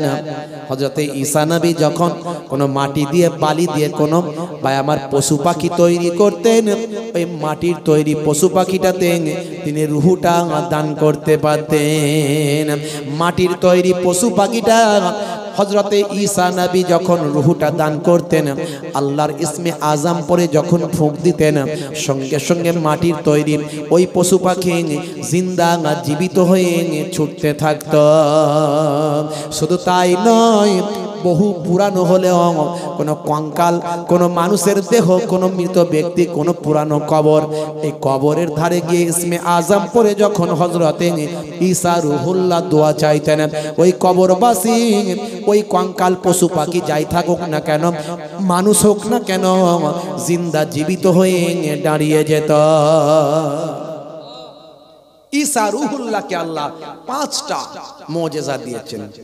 আমাদের নবী পাক আল্লাহকে বলেন, আল্লাহ তুমি তো আমাকে এত সম্মান দিয়েছো, আখিরি জামানার পয়গম্বর বানিয়েছো, রাহমাতুল লিল আলামিন করেছো, শেষ নবী বানিয়েছো, হাবিবুল্লাহ করেছো, তো আমাকে কি মুজিজা দিয়েছো, আমার কি অলৌকিক ক্ষমতা দিয়েছো?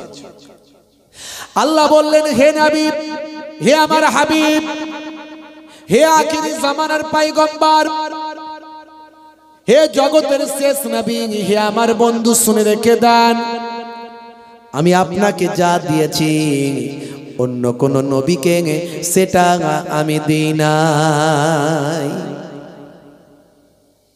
আল্লাহ বললেন, হে নবী শুনুন কি দিয়েছি। যত নবী পয়গম্বর আমি পাঠিয়েছি, প্রত্যেকটা নবী পয়গম্বর ইন্তেকাল করার পরে তাদের মুজিজাও চলে যাবে। তারাও পৃথিবী থেকে বিদায় নিলে তাদের মুজিজা অলৌকিক ক্ষমতাও বিদায় নেবে।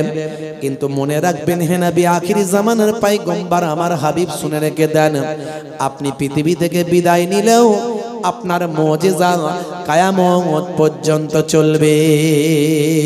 সবচেয়ে বড় আপনার মুজিজা হলো আপনার নামের সঙ্গে আমি আল্লাহ আমার নামটা আপনার নামের সঙ্গে আমার নামের সঙ্গে একসঙ্গে জুড়ে দিয়েছি।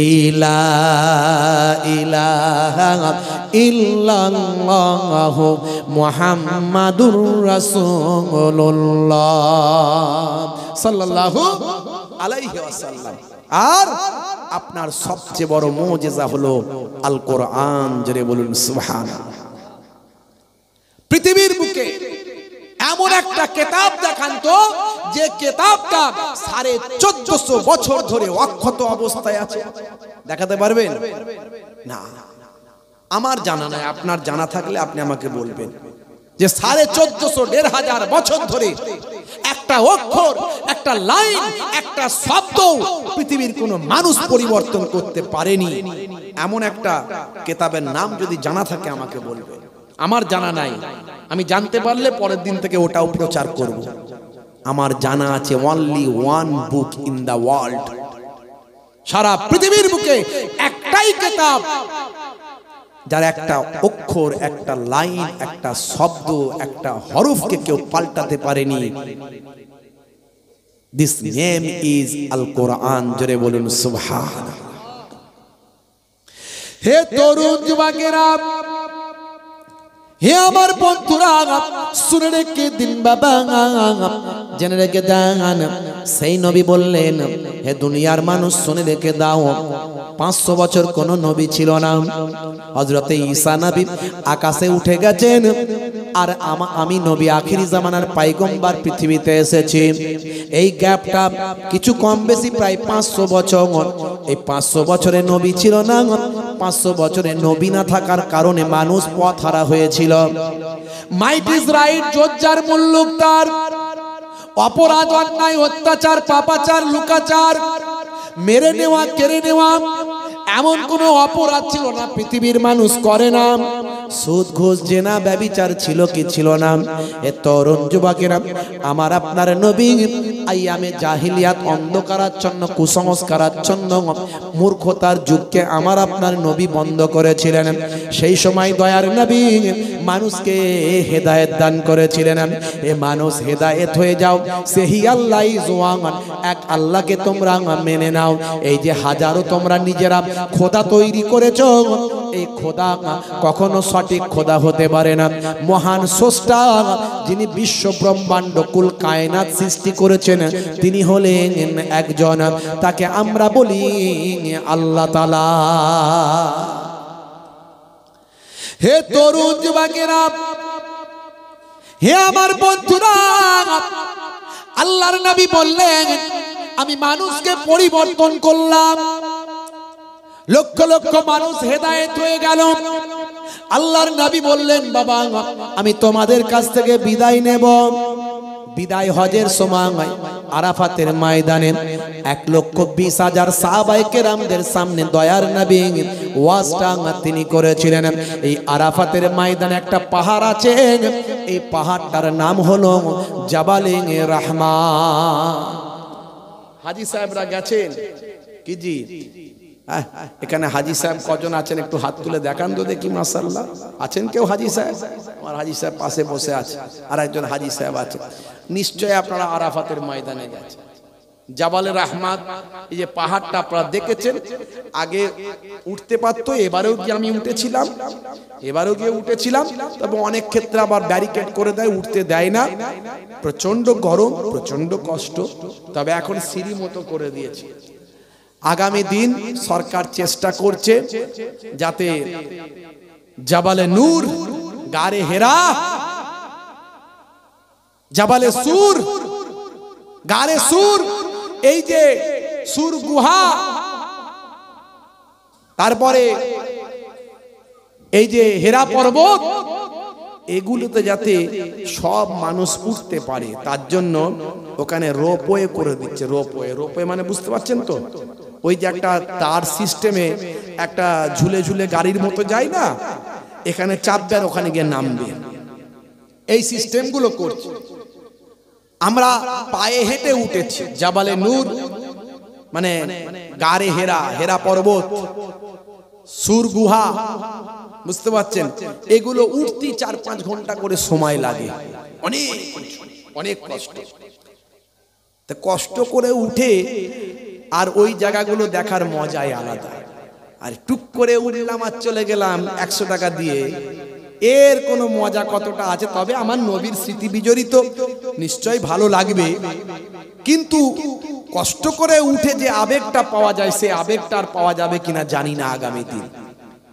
যে জাবালে নূর, যেখানে জিবরাইল ফেরেশতা এসে হাজির দিতেন, কোরআন মাজিদের প্রথম যে 5টা আয়াত সূরা আলাকের অবতীর্ণ হয়েছিল, ইকরা বিইসমি রাব্বিকাল্লাযী খলাক, খলাকাল ইনসানা মিন আলাক, এই যে আয়াত নাযিল হয়েছিল যে পাহাড়ে,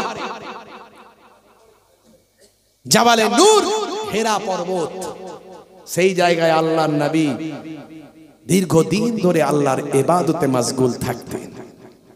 তারপরে হিজরতের সময় এই সূর গুহাতে হযরত আবু বকর সিদ্দিক হুজুরকে নিয়ে সেখানে আল্লাহর নবী অবস্থান করেছিলেন, অপেক্ষা করেছিলেন কয়েকদিন, 3 দিন 3 রাত।